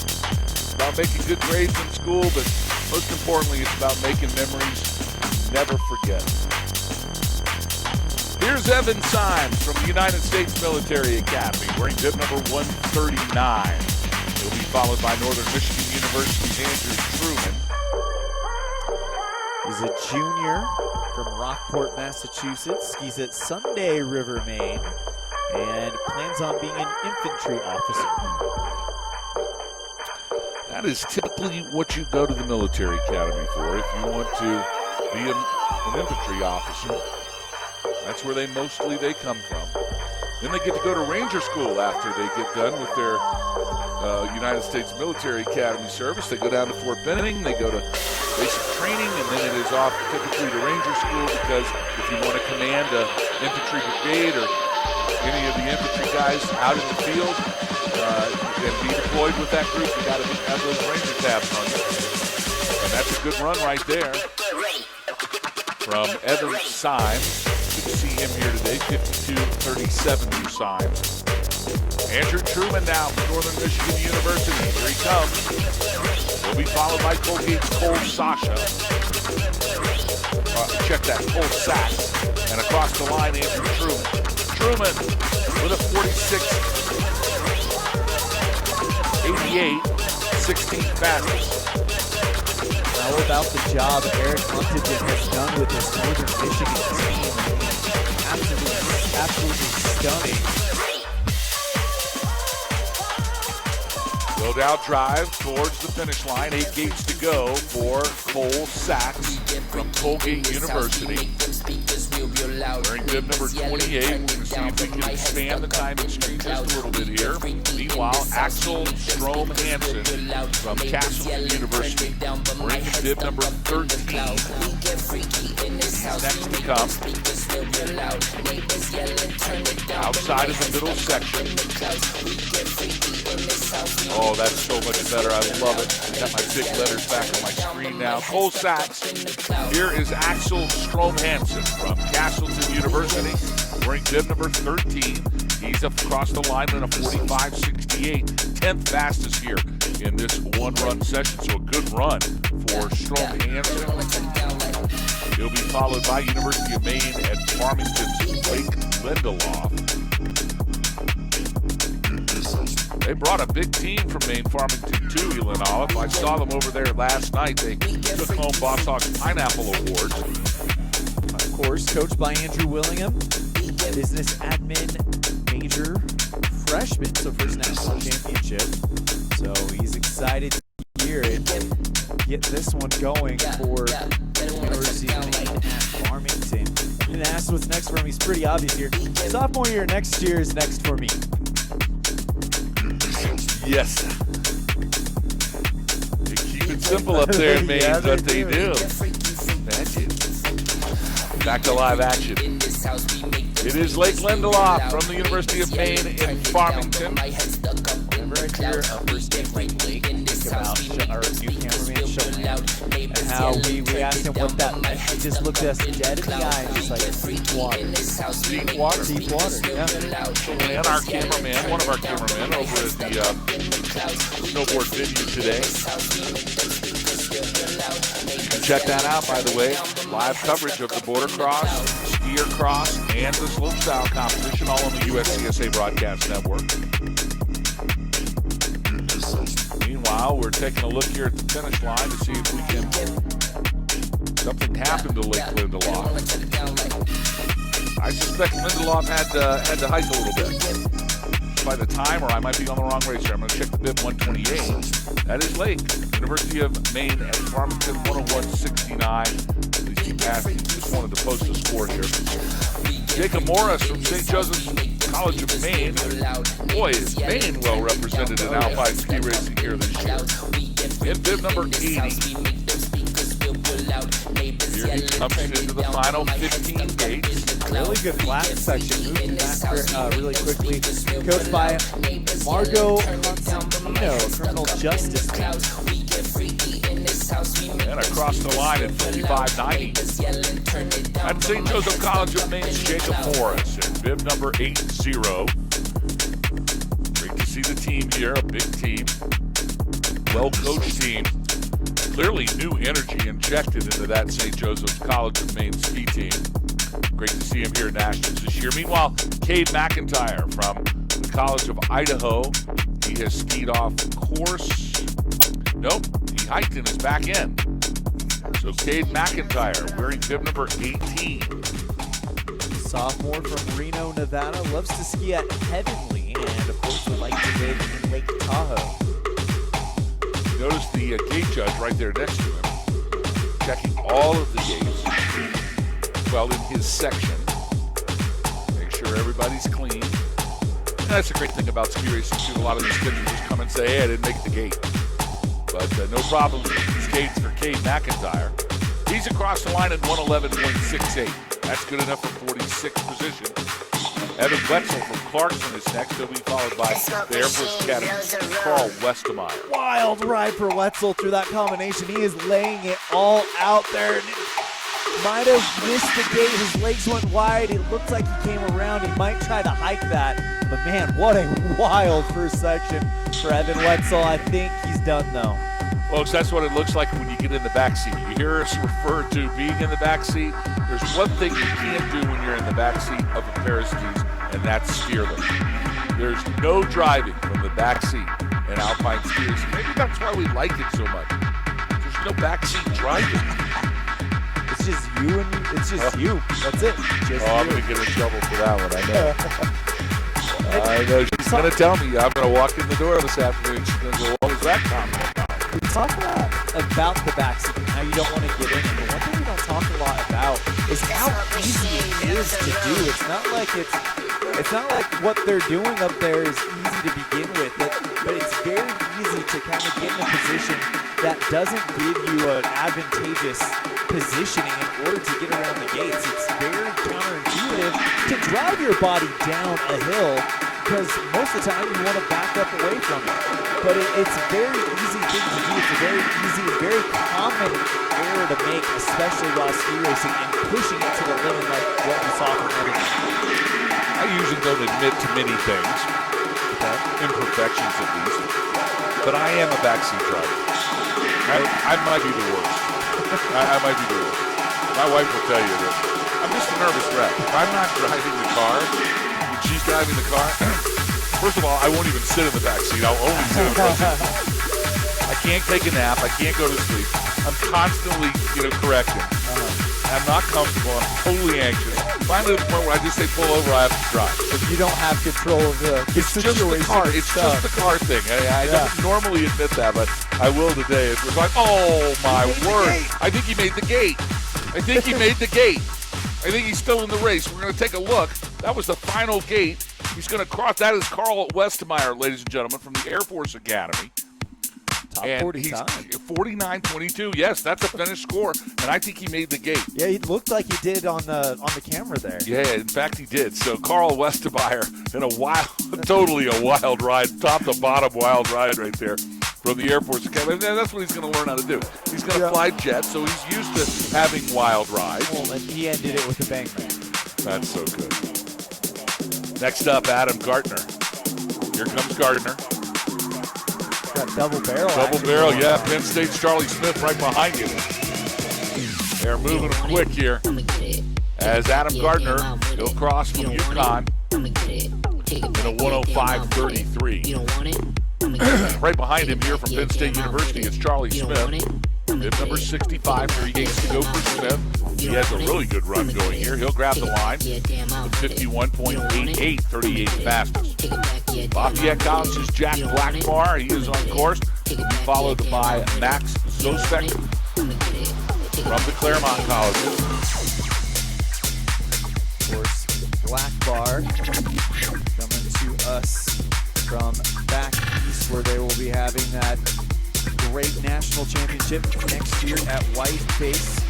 Comes from Armonk, New York, and likes to ski at Thunder Ridge. Looks like Evan Wetzel at bib 23 has gone down. It's going to be the end of the day for Wetzel. Jack Blackmar from Lafayette College at bib 50 now is waiting. As moving through the center section. He'll be followed by Claremont College's Max Zostik. Zostik still waiting and now dropping in from the top. Meanwhile, here at the bottom, we take a look at Jack Blackmar from Lafayette College. Just trying to get a finish here at a national championship. Again, that's just an incredible accomplishment. Again, this is one of the hardest runs that they will see their entire season, no doubt about it. When you look at it, it doesn't look like that. You take a look at many runs and they're like, oh, that's gnarly. I don't want any part of that. This thing looks like it's going to be a piece of cake up there, but it's not. You see the sets that's straight down the fall line. Which got it fast. For the uninitiated, the fall line would be as if you took a beach ball rolling down the mountain. The line that ball would take would be the fall line. So it's literally the quickest distance between the 2 points through that fall line. Max Stosic now from the Claremont Colleges into the final gate. And he grabs the line. 57.06, 45th fastest for Max. Cornell University's James Kelly now. He's next, wearing bib 33, and dropping him from the top at Stanford's Amato Srivia. Shout out to Max Stosic, who has wrapped up his collegiate skiing career, a senior out of Chevy Chase, Maryland. James Kelly, he is across.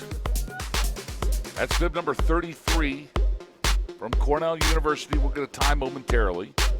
Stanford's Amato Shrestha in bib 85. He'll be behind in the next racer to come.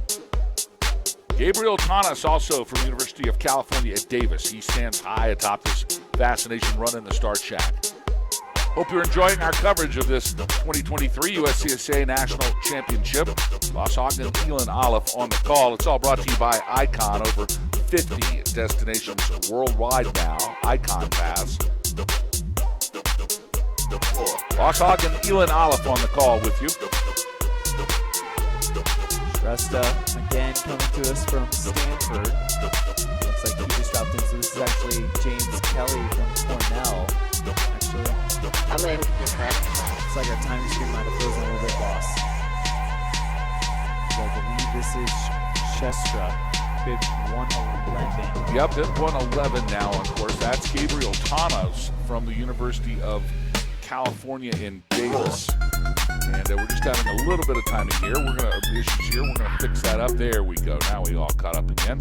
Shrestha from Stanford was 54.14. Kelly from Cornell was 49.05. And now Gabriel Tanas from the University of California, Davis, 58.13. All caught up, and now it's Eric Gusten Berglund from Rocky Mountain College. Berglund's got skills. We've seen him race before. Should be a good performance here for Jerry Wolf. Nice intro into the flat section. He's got good edges riding from side to side. You can tell he's driving that ski from the tip of the ski because that front is going in front. And he'll turn around and grab the line. 46.49, 17 fastest for Eric Gusten Berglund from Rocky Mountain College. So Coach Wolf has got to be happy with that placement. As always, he's focused on that team competition. He knows that it is an amalgamation of individual performances, but at the end of the day, it's about who does what when, and somehow Coach Wolf always finds a way, always. Austin Chin now from Virginia. The Cavalier from the University of Virginia has gone down, lost his ski, and that's the end of the day for Austin Chin, wearing bib number 144, skiing for the Cavaliers. Next up, we'll see Parker Smith. Parker skiing for St. Olaf College. Elon, have you ever been up to St. Olaf College before? Not had the opportunity, no. Have you? We have not been either, but we're thinking about going because we love the choir. They have a choir that's as famous as the Mormon Tabernacle Choir. Really? In fact, they perform often with the Mormon Tabernacle Choir inside these beautiful places where the choir goes to tour. And I'll tell you more about that later. Yes, they are very famous for that choir. We had Austin Chin ski out, bib number 144, went off course. And so he is not going to be coming through the corral. This is Parker Smith from St. Olaf College in bib number 90, making his way. Asked what famous person, past or present, they would invite to dinner. His answer was Air Bud, the golden retriever. Yes, Air Bud. So you mentioned now St. Olaf College, known for their choir. Coach Doug Nordmeyer has that team singing on the mountains right now. They are constantly here at the National Championships. That is a beautiful handoff. I love that. Zachary Roman from Babson is next. That was Parker Smith across the line, 48-43. Roman was one of the participants at the World University Games at Lake Placid. I believe he represented Ireland, if memory serves me correctly. I think that's great memory. Congratulations. That's exactly right. I think that's right. So Lorenzo Mancini, not the only World University Games participant here today. Of course, you will hear Elon Olive speak about the World University Games often today because he and I were actually privileged enough to be able to announce those games in Lake Placid just about a month and a half ago. We had 44 countries and over 675 colleges represented from all over the world. Jan Zabistron was the superstar of the Alpine competition, winning, 4 gold medals? Three out of the 4, because there were 4 events, yeah. The other gold medal, I believe, won by Lorenzo Mancini. So, it was No, I think it was the Spanish racer. Oh, you're right. It was But Lorenzo, I believe, did bring home some hardware from that event. That was Zachary Roman from Babson. 112.67 for Zachary. Rory Beals now. He'll be the next to come out of the start track. Zach Bayon, Maxim DeBeloy, Zach Zenko, Frankie Stearns, Jamie Dalton, and Colton O'Keefe, your next six. Nice to see Zach Zenko here. Game for Clarkson. He'll be wearing bib number 24. He's coming up in just a minute. Meanwhile, back here to live action, Rory Beals on course wearing bib number 97. Claremont Colleges from Salt Lake City, Utah, loves to ski at Alta. He is a sophomore, first national championship, and would invite Bob Dylan as his famous person. That was on the, what did they ask this year on the? So we've got, of course, if you could live anywhere, and then what famous person, past or present, would you invite to dinner? What's your hidden talent? And then what's next for you? I like Rory Beals' answer for what's next for you. Reality. And here comes Rory Beals, and he just made his reality into the finish corral, ladies and gentlemen. Let's give him a big hand. Bib number 97 from the Claremont Colleges. It's Rory Beals with the time of 104.73, which is Boss Hawk's favorite answer to the question, what's next for you? And Rory Beals said reality. Now it's Rocky Mountain College's Zach Bayon. Zach wearing bib number 71. Good form here into the final 4 days. Strong finish for Bayon. And sure enough, it's a strong finish. 14th fastest, 46.16. Boss, that's a freshman, and what's next for him? Probably lunch. Probably. But yeah, that is a freshman for Rocky Mountain College, and he comes late in the start and puts down a run like that. That's the name to remember, Zach Bayon. Don't forget Zach Bayon, ladies and gentlemen. I suspect we're going to be talking about him for years to come here at the USCSA. What a great opening performance here. We've not seen him ski before.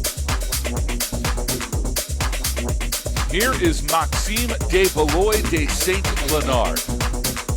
That is Maxim's first and middle and third and fourth and fifth name. And I'm looking for the bio right now. I think I said it correctly. Yeah, I hope I did. Maxime DeBeloy de Saint-Léonard. Yeah. I got it. Sophomore. I nailed it. Sophomore from Touberon. First national championship. Easy for you to say. Bib number 86 belongs to Maxim from Stanford University. He'll hit the line with a finishing time of 58.25 for DeBeloy de Saint-Léonard. Zach Zenko now from Clarkson on course. Zenko's is a good skier, by the way. Watch him move as he makes his way down the steep part, now into the flat section. See how he controls his speed. He'll be shot out of there. Good stuff for Zenko. Really nice edging there, too, as well. He does indeed. 14th to go. Here's Zach Zenko from Clarkson. And Zenko, he'll reach a stripe. 49.23 for Zenko from Clarkson. 37th fastest here. Frank Stearns from Colgate University is next. There he is on course. He'll be followed by James Dodd from the College of Idaho. So Zach wants to throw a dinner party, invite you and Paul Rechtberger Oh to my word, that could be a fun party right there. But we got to wait for Zach to graduate. Those are the rules. All the athletes know it. Frankie Stearns from Colgate now into the final gate. He'll grab the stripe. 49.66. Colgate University's Frank Stearns posting a good score here. Here comes Jamie Dodd. James from College of Idaho. Wearing bib number 19. He'll be followed by Colton O'Keefe from the University of Maine, Farmington, next to drop in. Hometown is Boise, first national championship. And hidden talent is, he has almost the entire script of the Hobbit trilogy memorized. Oh, wow. That is a lot of lines. Now out of the flat section in the final 8 comes James Dow. Dow with number 19 across his chest, and he hits the line. 56.40. 52nd fastest. For the yoke from Caldwell, that's James Dahl. Hogan O'Keefe now from Maine Farmington. He'll be followed by Castleton's William Gelda.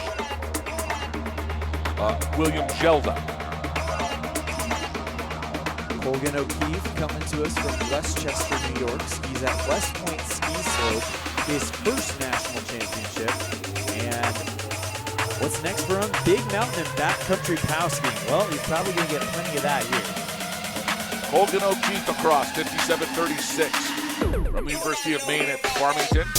And it looks like that William Melda has had to hike here in that middle section beyond our camera viewpoint. There's just a little bit of a lip, and we're awfully close down here on the bottom, and so it's just tough for us to see. Meanwhile, Melda back on course. Boss, that's the worst place where you have to hike because it's so flat and you're not going to be able to get that speed back. That's a shame for Melda. 51.58 is the time for Castleton's William Melda. Lucas Wyachek now from Babson College. No newcomer to national championship competition. Oh, and Lucas. Oh, poor Lucas. That is a tough break for Lucas Wyachek. He is a great ski racer, wearing bib number 9. And that's going to cost him his trip here in this men's slalom competition. His second national championship. He's a junior, so he's still got one more in him. Hopefully we see him in Lake Placid in 2024. Don't forget, we want to make an announcement to all of the athletes here today, not just the men, but the women as well, to the top of the race course to help roll the B-net after the men's race. Now, we had a contest about 5 years ago at Lake Placid, and the record to roll, you're not going to believe this, by the way, they rolled the entire run's B-net in less than an hour. Wow. Can they beat it this year? We hope so. We're going to call all of the athletes. We ask you to please report to the top of the race course as soon as the race is over to help one run down of rolling B-net and see if we can beat that 1 hour record that has been set about 5 years ago, and we have to do that again. Of course, we got to get the net off the mountain because the 8 feet of snow is getting ready to come in. If you don't get it off now, you might see it in August. Yep. And then it's not going to look real pretty, and it ain't going to be fun to roll up then, I promise. Back to live action now. Crawford Higgins from the University of Virginia, the Cavalier, wearing bib number 145. He is on course. When asked if he could live anywhere, where would he live? Quote, with Boss Hog. When asked what famous person, past or present, he'd invite to dinner, Boss Hog. I think you got a super fan there, Boss. Here he comes, the Cavalier from the University of Virginia. It is Crawford Higgins, wearing bib number 145. And Crawford looks good here at the end as he reaches the stripe. 123.23 for the big man from Charlottesville. It is Crawford Higgins. He and I shall dine together at one point in life. I know that. Maybe Boss Hawk just ought to have a big, like a cookout. Yeah, like a big luau. Like a luau. Yeah. Go to Hawaii, invite all the friends, right? That'd be good. We'll see if we can get the league to pay for that. I'm going to talk to the president. Chris Schmako is going to buy the Boss Hog luau out at Hawaii. Not. Colby Rathbone just hit the stripe, finishing his national championship. I'm sure that I want a luau now. I do. I want my own luau. Thank you for Colby Rathbone for putting up with Boss Hog for just a couple of minutes. The Husky from the University of Connecticut, he did get across. 122.37 for Colby Rathbone. Good to see him. Looks like maybe his brother, Colin Rathbone, here from St. Joseph College of Maine, right next to him, wearing bib number 81. He'll be followed by Jacob Sharnan from University of California, Davis. Meanwhile, look at this run here from Colin Rathbone. Rathbone's really got it cranking here at the top until he got so far behind. That's right. You literally can't. You can miss nothing on that head wall. So let's look at Colin and Colby Rathbone's information here. Hometown, Bartlett, New Hampshire. Hometown, Bartlett, New Hampshire. Okay, we're good for number 1. That's a good check. Home mountain, Attitash. Home mountain, Attitash. Yep, all right. School year, freshman. School year, freshman. We might have twins on our hands here, Oh, my word, it could be that. And there he is. Colin, are you Colby's twin? Colin has just crossed the line. 105.77. Colin is, there he is right there. We got a close-up of Colin in bib number 81. We have to assume that Colin and Colby are twins. They may not be. We're going to find that out, though. We got to check that out. Jacob Sharnan now. University of California at Davis, bib 112. Here he comes. Oh, take a look at Sharnan now. Sharnan said it is cold at the top of this mountain. Skipping the speed suit. And look at him. It's a violence in him. Look at him. He is just angry at the gate. He was tuned into Rocky there. He was. I think he's listening to music underneath that helmet. Somebody needs to ask him what he's listening to, as he literally punched 100 gates right there in a row. It's a good run for Jacob Sharnan from University of California, Davis, 58.84. Here's Reed Heathman now from Northern Michigan University, wearing bib number 61. Out of the middle flat section into the final 12 gates. Here comes Reed Heathman. Boss, name a better person who's having a better day than Eric Luntigen for Northern Michigan University. Is not only do they have the national championship on the women's side individually, but the team is skiing really well.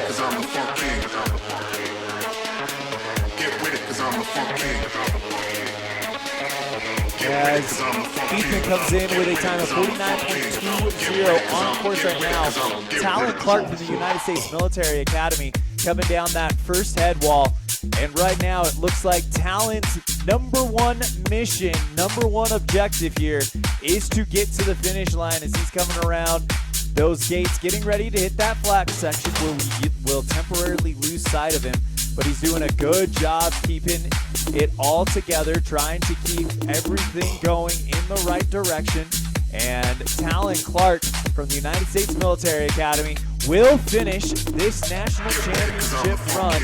And here he comes and stops the clock with a time of 57.14. Great job there by Talon Clark from the United States Military Academy.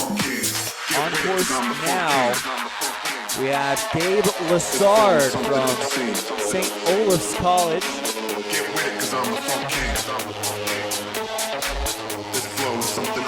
Gates out of the way, nice upper body, lower body separation. You want to keep the lower body moving, the upper body quiet. Had a little bit of a bobble there, but he comes in and stops the clock with a time of 48.48. Good run there for St. Olaf College's Gabe Lassard. Joseph Olson from the Air Force Academy. The Falcon from Colorado Springs. Going on a wild ride. Missed that combination up high, and he will hike it, looking to earn his time here at the 2023 USCSA National Championships. Comes around the gate, and we're back in flight for the Air Force Academy's Joseph Olson. Also on course now, you've got Ryan Reprick from Cornell. And unfortunately, that's going to do it for Joseph Olson of the Air Force Academy. Ryan Reprick from Cornell. And it looks like he might be done as well. Tough break there for those last two skiers. Jack Benny out of Babson Get with it, cause I'm the funk king. will be This flow is something next. obscene. Get with it, cause I'm the funk Actually, king. we're gonna move on This to flow is Alex something Albrecht. obscene. This flow is Out of something Cornell, obscene. Benny on This deck. flow is something obscene. This So flow it'll is be something Alex obscene. Albrecht, then This Jack flow is Benny, something obscene. Filippo Carlini, Connor Abraham, Martin Freaky, Wolfgang will be our next This few flow is something racers to go. obscene. As we have a short course hold here, let's go over our top five here in this men's championship final. Antoine Mark from Cornell University in the fifth slot. St. Olaf's Ethan Ross in the fourth position. The Air Force Academy's Michael Puchkoff in the third slot. Castleton's Lorenzo Mancinini in the second position, and still your leader in the time to beat a 42.53 from Rocky Mountain College. It's the Battling Bear, Alexander Selberg. Boss, you look at the top 10, and right now you got to think Castleton's got the upper hand in the team competition. 3 in the top 10. Glad you're joining us here on the broadcast network. Boss Hogg alongside Elin Olive as we are crammed into the Nesquik Broadcast Center. Do you see that? It's free chocolate milk if you're here for all of the broadcasters. That's what you get when you were at Mammoth Mountain. You get to enjoy the Nesquik chocolate milk. We're enjoying great championship ski racing. We hope you guys are as well as we get back to live action here. And on course, it's Alex Albrecht from Cornell University wearing bib number 35. Cornell, well represented here at the National Championships every year. This year, the men are here. The Redmen have made the trip. And as we see, Alex Albrecht now flying into the final gate and across the line is Albrecht. And Albrecht, he is pumped right there. There's no doubt about that. Let's take a look at Albrecht's time, 53.68. As he's got to be happy with that performance, 51st fastest. Now it's Babson's Jack Benny in bib number 10. And Benny now moving well through the top half of the course here. Having some technical difficulties with our lower camera. We're going to try to get that fixed. Meanwhile, we're going to pick up as much of the action with this higher camera as we can. And it is Jack Benny from Babson. Benny now skiing well into the stripe. And across the line is Jack Benny in bib number 10. And that is a 50.31 or bib number 44, Jack Benny. Next up, here comes Filippo Collini from Castleton. In bib number 15, Collini, no stranger here to USCSA National Championship ski racing. And Filippo's got a good bottom half now. He'll drive towards the line, and he grabs the beam. And Filippo Collini with a 46.26, good enough for 16 fastest here in this session.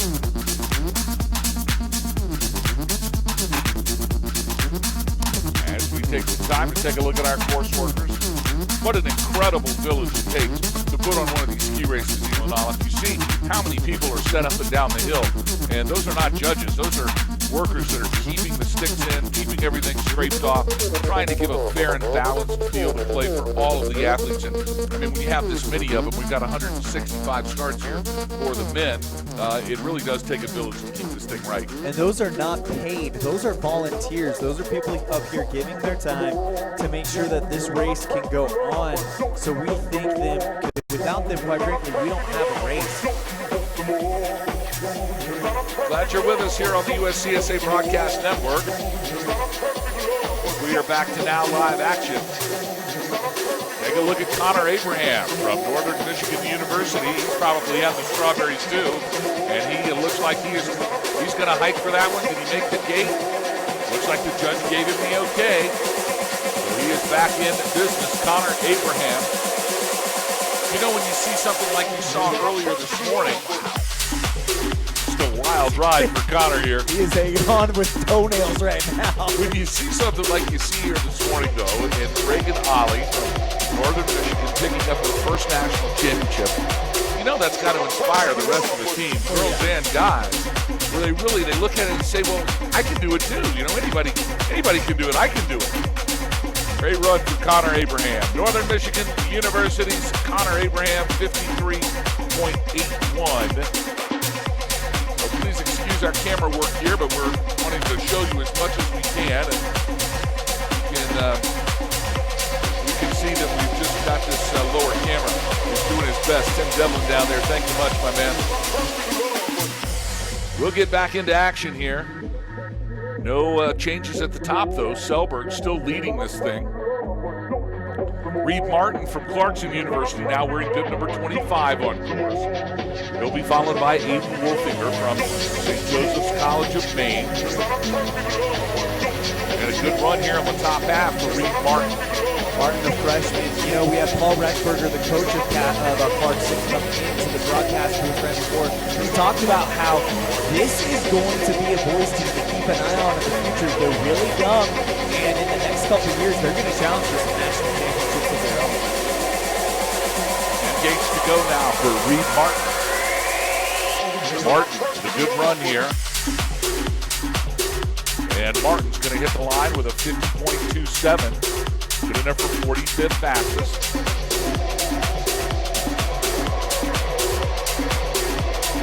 As we get reset for our next racer here on the video monitor. Aiden Wolfinger from St. Joseph's College of Maine.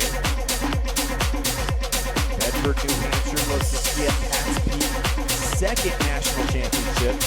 What's his hidden talent? Well, maybe we could put him to work someday. A DJ. Wow. See, you never know. Looking good here at the bottom section. Adam Wolfinger from St. Joseph's College of Maine. He hits the beam. The time of 52.95 as St. Joseph's College of Maine looking to get on the podium. I think they made a podium in Lake Placid last year. That was a big thing for St. Joseph's College of Maine. Well, and when you make one podium, it just starts everything going in the right direction, just like we could very well have seen with the Northern Michigan girls today. This is Jeppe Holm-Ragan from Rocky Mountain College. We got to see him for the first time last year in Lake Placid at National Championships. And here comes Ragan. Ragan, he'll hit the stripe at 47.90. Good enough for 32nd fastest for Jeppe Holm. Ethan Hahn now from the College of Idaho on course. He'll be followed by Teddy Smith from the University of Connecticut. Jeppe's hidden talent, one I'm envious of. Pretty good at backing up with a trailer. You know, that is hard to do. That's why I said I'm envious of it. That is hard to do. People laugh at that. You try to back something up with a big trailer. Yeah.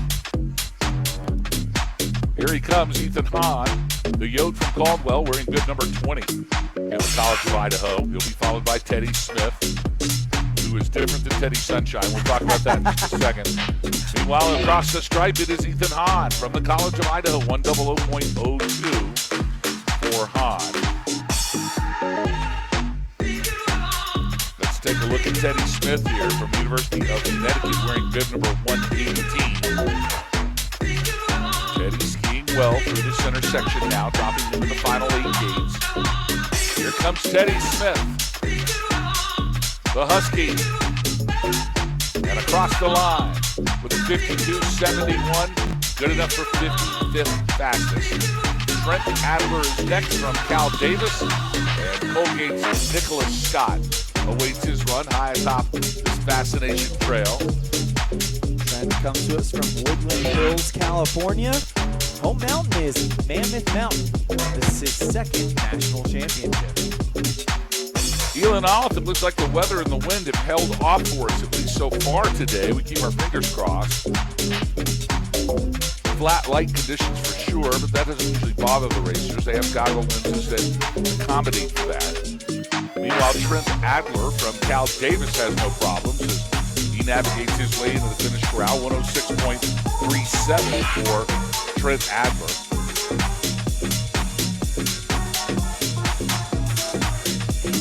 Looks like on course now, Ethan Ross from St. Olaf College.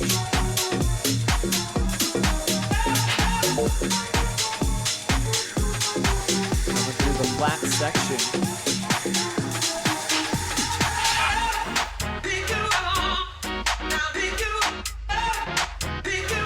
And we'll get a time for him momentarily. Ethan Ross comes through. Or Trent Adler, sorry. This is Nicholas Scott from Colgate. Right on. He's across. No, actually, Nicholas got across 51.47 for Nicholas. Trent Adler 106.37. Teddy Smith 52.71. Your last three finishers. Now on course, it's Michael Duddy. Duddy from Penn State University, wearing bib number 67. He'll be followed by Kareem Haimana from St. Olaf College. He'll be next, but here is Michael Duddy, the Nittany Lion from Penn State. He's got his arms in the air. He's just glad to be done with this thing.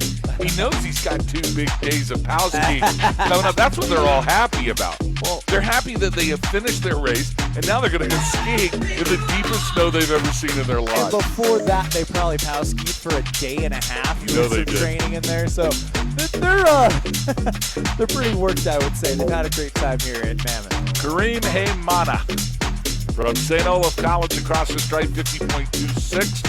Good enough for 46th fastest. Here's Sebastian English from the United States Military Academy, wearing bib number 141.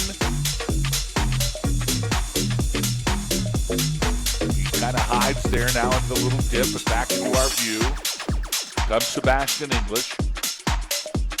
And a good bottom half for Sebastian. He'll reach out, grab the line, and he'll hit the timer. 55.95, 64th fastest here for English, Sebastian English from West Point.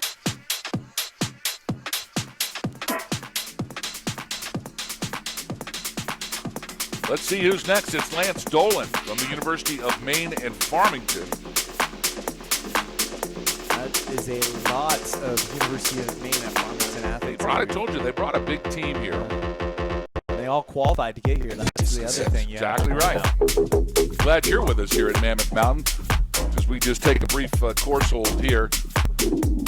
More than 10 feet of snow fell before we got here, the week before we got here. They were just digging out from that. And then just as soon as they got set up and ready to go, it just all broke loose again yesterday, unexpectedly. And now we're staring down the gun of 5 to 9 more feet beginning today at 4 p.m. through Sunday morning. 5 to 9 feet of snow. I mean, I guess people in Buffalo understand what it's like, but only a couple of times a year. It seems like it's a couple of times a week here at this place. Just unbelievable.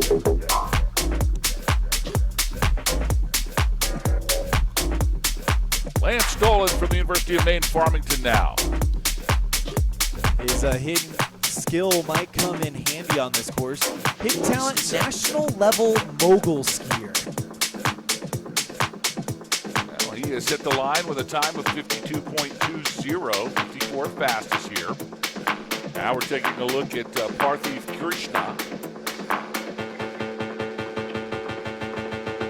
Parth Krishna from Stanford University in bid number 87. Parthiv Krishna coming to us from Excelsior, Minnesota. Loves to ski at Morel Mountain, California. And is a beatboxer for his college a cappella group. That is fantastic. I want to hear that. You want to hear the name? I just want to hear the beatboxing. The Stanford Harmonics. Okay. Well, we might have to ask you to do that for us tonight at the award ceremony. Is Parth Krishna from Stanford across the stripe, 109.66, but we are very interested in his beatbox capability. So I'll have to find him tonight at our big awards banquet. Meanwhile, back to live action from the Air Force Academy. Oliver Grazdal from Fort Collins, Colorado, flying high. Wearing bib number 5. He's across the line, 51.93. Great to see the Air Force Academy bringing the heat this year with a good men's team. They are always competitive whenever they show up. Isaac Foster from RPI now. This is Rensselaer Polytech Institute. They're all smarty pants there, by the way. Yeah. Isaac Foster. He's wearing bib number 73 as he makes his way out of that center section. Now into the final 10 gates. Here comes Isaac Foster. He's at Berkshire East first national championship for the junior that studies computer science. Yeah, he does. Isaac Foster from RPI across at 48.67. He's in Berkshire, is that what he said? Yep. That's where I learned to ski. I told you that. You did. You told me that a lot. It's the first time I've ever skied. Berkshire East, but they call it Berkshire Ice. Yes, that's right. I know Bruce Diamond's got a lot to do with that mountain now as well, so good to see Isaac Foster with a good eye from a good time from RPI. Zach Trotto now from Minnesota Duluth. Here comes Zach. And Zach Trotto is now across the line. 54.47. Zach's wearing bib number 121 from the University of Minnesota Duluth. UCB's Jacob Krasinski now. Krasinski will be followed by Elliot Felsky from Colorado University. Krasinski, a mechanical engineering major at University of California, Berkeley. I don't know if this is Elliot Felsky from Columbia University. I think that's right. Yeah, it is. It's not Colorado, it is Columbia University. He is a long way from home here out in Mammoth Mountain, California, as most of the folks from the East are. hometown is East Troy, Wisconsin. He's at Alpine Valley.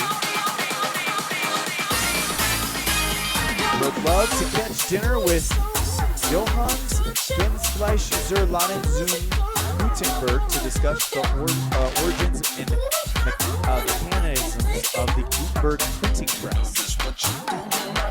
That's a smarter can't say. That's Elliot Belsky, right? That's Elliot Belsky for you right there. He wants to speak to the inventor of the Gutenberg press. Is that right? Yep. Well, you'll be glad to know that I have spoken to the man who invented the Heidelberg press. So, that's not true either. He has a goal of qualifying for the USCSA National Championships next year. Well, he did it this year. Why not next year? Meanwhile, Nelson Frettenberg from UBC at the University of British Columbia, the Biznair legend. He is across the stripe at 50.37. So a good time for Nelson Frettenberg. Now it's Northeastern University's Henry Strauch with a 48.81. 38 fastest here in this men's championship final slalom. Aiden Smith from Rensselaer Polytech. He'll be next at 74.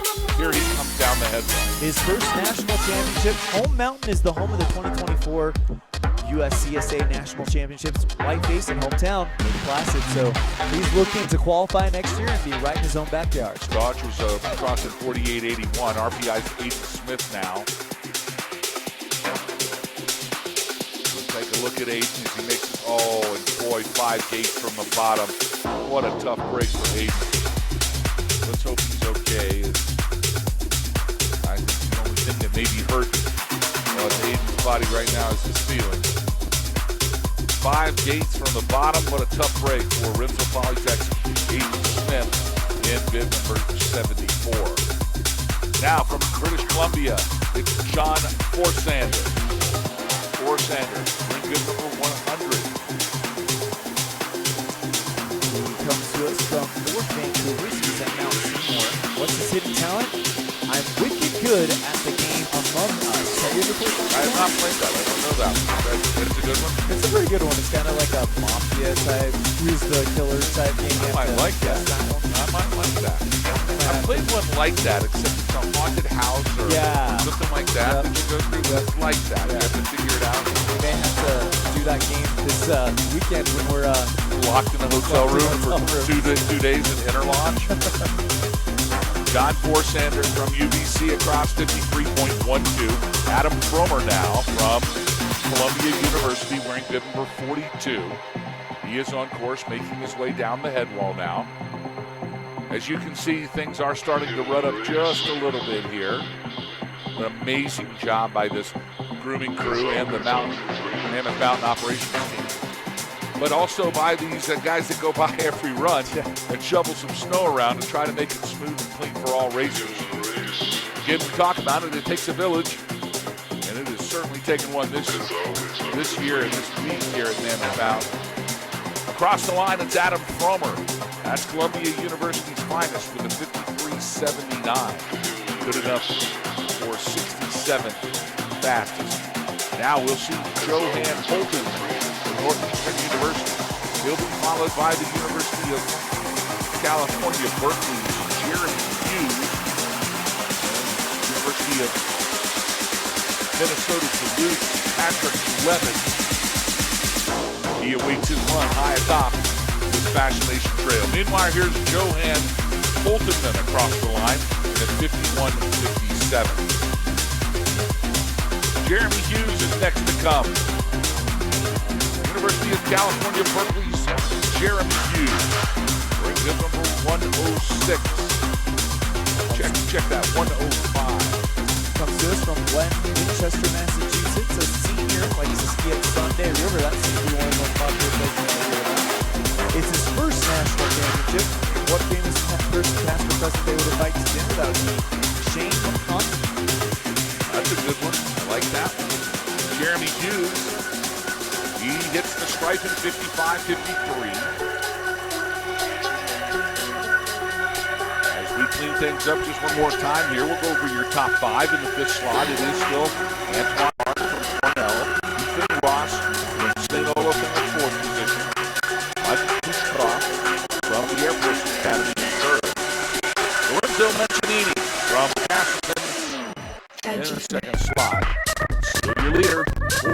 2:53, the time to beat. A rocket ride out of Billings, Montana. It is Alexander Selberg from Rocky Mountain College.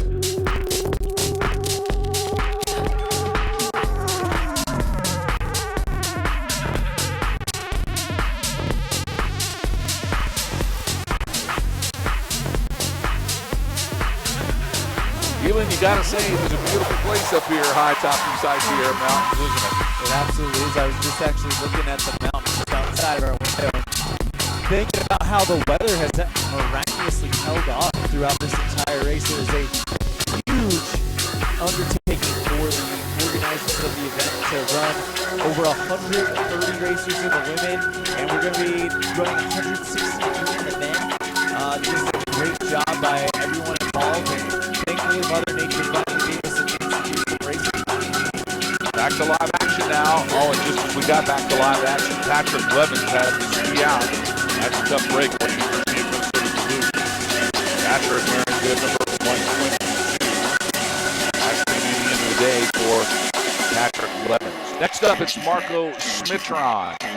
Smitron from the University of British Columbia. He now pops out of the start check, and we'll get him top to bottom. Take a look at this course. As you can see, Olive, it shoots the skiers all the way over to skiers right. So it begins as far skiers left as you can begin. And then it shoots them right and then sends them down the head wall. And I mean right, as you said earlier, right down the fall line. So there is a little bit of false sense of security in those first 7 or 8 gates if they're going across mountain, which of course is not as steep as going down the mountain. It's almost like hopping on a roller coaster and you have the chain hill that drags you up to the top and then just drops you down into chaos. That's kind of what this course set has done. By the way, this set by Coach Chris Eder, and of course he's one of the best ones. He does it for Castleton, I believe, and he's done a great job with his course set. Good finish there for Marco Smitron from British Columbia. 51.12, 53rd fastest here in this one run and done national championship slalom for the men. Hope you're enjoying it here on the USCSA Broadcast Network. Start to finish this morning. Didn't even take a break. We just stayed on the air. 350 starts here today. And let's take a look at who we've got. This is Kyle Weirther from Northeastern University. His 4th national championship. He's a super senior, so he will end his collegiate skiing career with a finish. Wow, what a great finish, too. Kyle Weirther, ladies and gentlemen, from Northeastern University, in his last collegiate ski race for the USCSA. What a pleasure and honor it has been to watch that young man race as well. Here's Columbia University's Drew Neff. Drew wearing good 43. He'll be followed by Jake Salt from RPI, Rensselaer Polytech. Wearing good number 75. He is just from the high atop this Fascination Trail. Neff. We take a look right now at Drew Neff. And Neff comes to us from Park City, Utah, first national championship. He's a computer science sophomore. So he went from Park City, Utah to Columbia University, so he's used to cross-country travel right there. Absolutely. He pushes the gates out of the way. And finally to the finish corral. He says, man, I'm glad that was over. But time to post nonetheless. In fact, the 99th fastest time to post. Top 100 for Drew Neff from Columbia University. Now Jake Salt from Rensselaer Polytech Institute. Wearing bib number 75.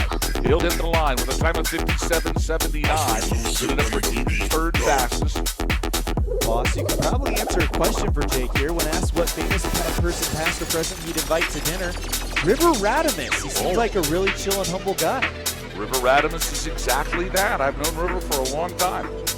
Boy, it's great to see him get some of the accolades now, isn't it? Yeah, world champion now, baby. So close to an Olympic medal last year, too. One out, man. Just one out. That's all right. That's all right. He's got time. He's a young man. You know who else we saw was George Steffi at World Championship. And George and River really competed against each other. I met them both when they were 16 years old. I announced the U16 National Championships, and it was such a great thing to watch these young guys know each other and like each other. And then 10 years later, we'll see how good they've become. Tough break here for Garrett Tom from the University of Minnesota Duluth. Garrett, look at Garrett's going to hike it. He's going to get it. I love this. Garrett Tom, he went down. You know he'd missed the gate. He said, I'm going to get back in the race. Now he's back on course. And Garrett Tom will get back in and cross the stripe and get a finish time here of a 1:12.44, but it's the guts that count. Way to go, Garrett Tom from the University of Minnesota in Duluth. Now across the line, it's Jens Dosey, also his teammate from Minnesota Duluth, bib 124, 52.58. Take a look at that, Elon. 64th fastest out of the 124th start position. Well, a good run for Jens Dosey. I'm sure we'll see more of Dosey as things transpire here at USCSA. Now Columbia University's Thomas Rickalot. Rickalot is winning bib from 44. You know, boss, we're at the point of the race where we're seeing a lot of newer racers starting at the back, and you're going to see some of these guys work their way forward to those top positions. I mean, we had one from Rocky Mountain College who came down, and he was definitely, it was Bayan. He's definitely one to keep your eye on, and there's going to be plenty more where that came from. 54.32 for Columbia University's Thomas Rickalot. Now Joseph Pollock from Northeastern University, and he is skied out. That's going to be the end of the day for Pollock. But Pollock lost his ski up there somewhere.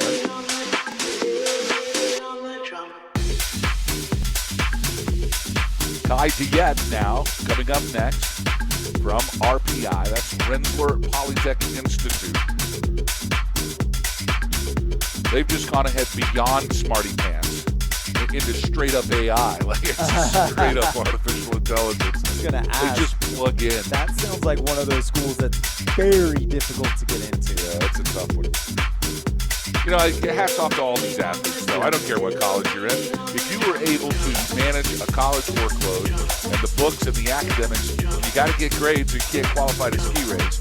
And then you're somehow able to be an elite athlete, a national championship type athlete. The balance of that is just incredible. You know, you talk to a lot of employers about college, what they look for in college graduates. It's not so much, I mean, at Rensselaer Polytech it is, because they need a structural engineer, they need an electrical engineer. But a lot of colleges, it's just about to make sure that you can do something for 4 years, not quit, do it well, and more importantly, do it the way we tell you to do it, all right? Like, to follow the course load. When you do that and you do it successfully and you get a bachelor's degree and you walk across that stadium floor or wherever your ceremony is and you pick up the diploma and you move the tassel from the left to the right, to do that and also manage an elite athletic career is just beyond the pale. And a lot of kids who go to college, they don't understand what it means to do that. But I'm going to tell you, the kids who go to college and participate in these athletics do. And I think the world of them. I think that's what it's really all about. Student athletes, in my opinion, they work harder than anybody else in the whole college system. Unfortunately, it looks like Kai Diet from RPI did have some problems. Yes, he did. Joseph Pollock and Kai Diet both skiing off course now as we have a course hold. This is a good time to make that announcement one more time. Attention to all the athletes, both the ladies and men. Please report to the top of the race course to help roll the B-net. We're getting close here now. We probably have, another 20 or 25 starts here. 125 to 163, right? So just about 35 more starts. That's going to be less than 15 minutes. This will be a good opportunity for you to get on the lift and get to the top of the run here, as we're going to need your help to roll all of the B-net as soon as the men's race is over. We're going to try to set the record here. It was set Lake Placid. I understand that it was not an hour. I have been corrected. I have received information from the USCSA office that record was 37 minutes. Whoa. They rolled all of the B-net in Lake Placid 5 years ago during a very similar situation in 37 minutes. So we're going to try to beat that record here today, but we need every racer up at the top in order to do that. Meanwhile, back to live action now. As the wind starts to kick up here on Fascination Trail, this is Brogan Femmins from the University of British Columbia, wearing bib number 102 as he spots the final gate. And across the line, it is Brogan Femmins from British Columbia with a time of 53.51, 69th fastest here in this men's national championship slalom. Now from the University of Minnesota Duluth, it's Thomas Becker in bib number 125. He'll be followed by Northeastern University's Maxwell Hessinger. And Nikolai Van Kruzit from British Columbia is awaiting his run high atop in the start shack. Meanwhile, here's Thomas Becker. Becker with 3 gates to go. Becker spots the finish corral, now grabs the line, and across in 55.37 for Thomas Becker from the University of Minnesota Duluth. Maxwell Hessinger now from Northeast University on course. Hessinger comes to us from Mars, PA. Sunday River is where he skis, first national championship, and would love to live in Chamonix, France. What's next? Unfortunately, a few midterms next week. Oh, no. So some of the athletes are on spring break next week, but not this one. Not quite yet. He'll be on the week after that as Maxwell Hessinger from Northeastern University grabs the line with a time of 59.09. Max, I know you have exams next week. I know that's tough. Some kids we were talking about will be at spring break then. Don't worry, your spring break's coming up soon. Let's see who's next now. Nikolai Van Kruzit from University of British Columbia. And my apologies to his parents who just said that is not how we pronounce our last name. But it is the best I'll do. A lot of consonants in there. Yeah, comes to us from Delft, the Netherlands. Isn't that weird? You would know that, right? As soon as you saw 9 consonants in a row, you knew he was from the Netherlands. Yeah. I bet he likes Max Verstappen. What do you bet? Probably. I do. Probably. I mean, late November, Las Vegas, Nevada. That's where we're all going to be. You coming with us? Heck yeah, I'll be there. Man, that's F1 racing through the streets of Las Vegas. The king of the Netherlands. Max Verstappen's going to be there. He won the first race of the year, in Saudi Arabia, right? All that. Yeah. And Checo right behind him. I still need to watch the new season of Drive to Survive. I haven't watched that yet. Oh, the one with Verstappen against the British kid? It just came, the one that just came out. Oh, I haven't seen any of that either. Oh, it came out like last week. Oh, my word. Well, maybe that's what we're doing during our 2-day interlodge here. Yeah. Back to live action here. It is Nikolai Van Kruzit. He's from the Netherlands. Is that weird? He's skiing from the University of British Columbia. Wearing bib number 103. So he really likes cities. They ask if you could live anywhere, where would you live? New York, or Delft, or Calgary, or Zurich, or Vienna.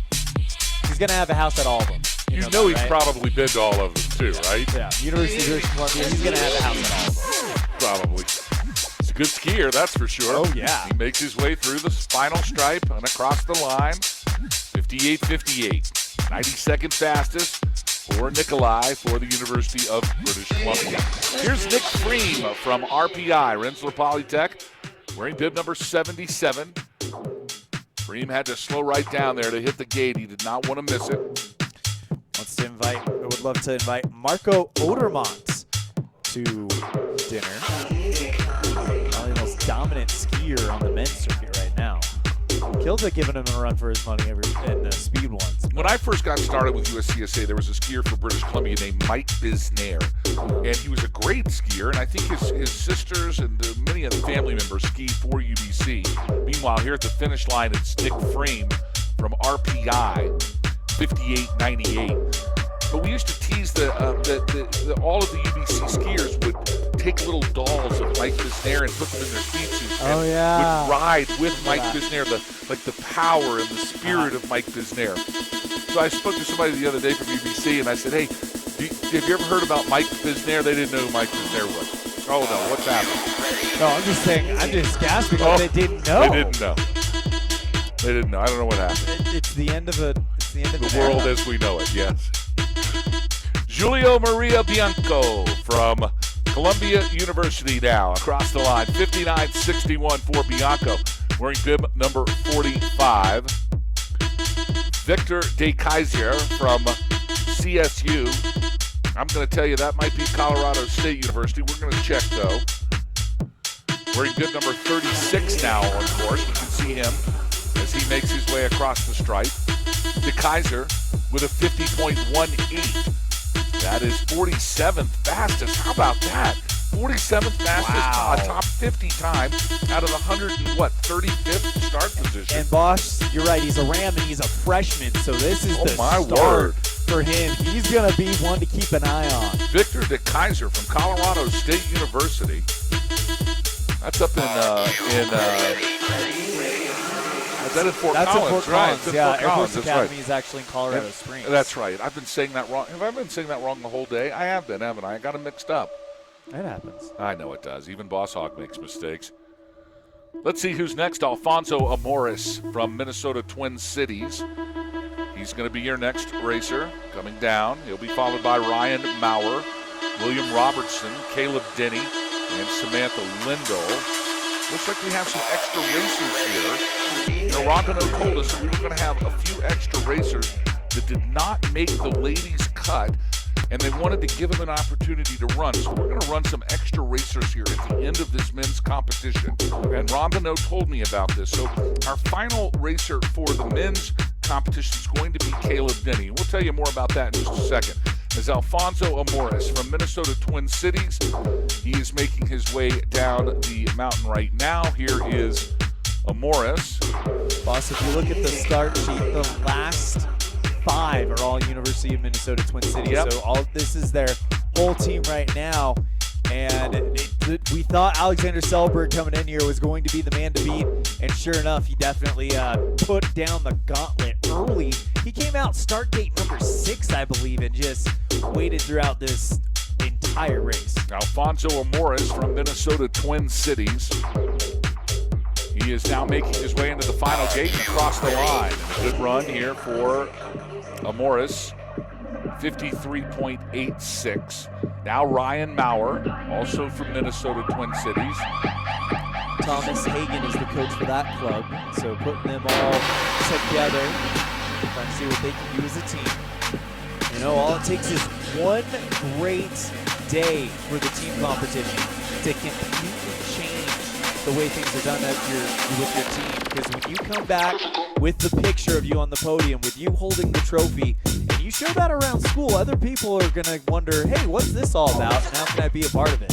Ryan Maurer across in 54 flat, 76th fastest of the day.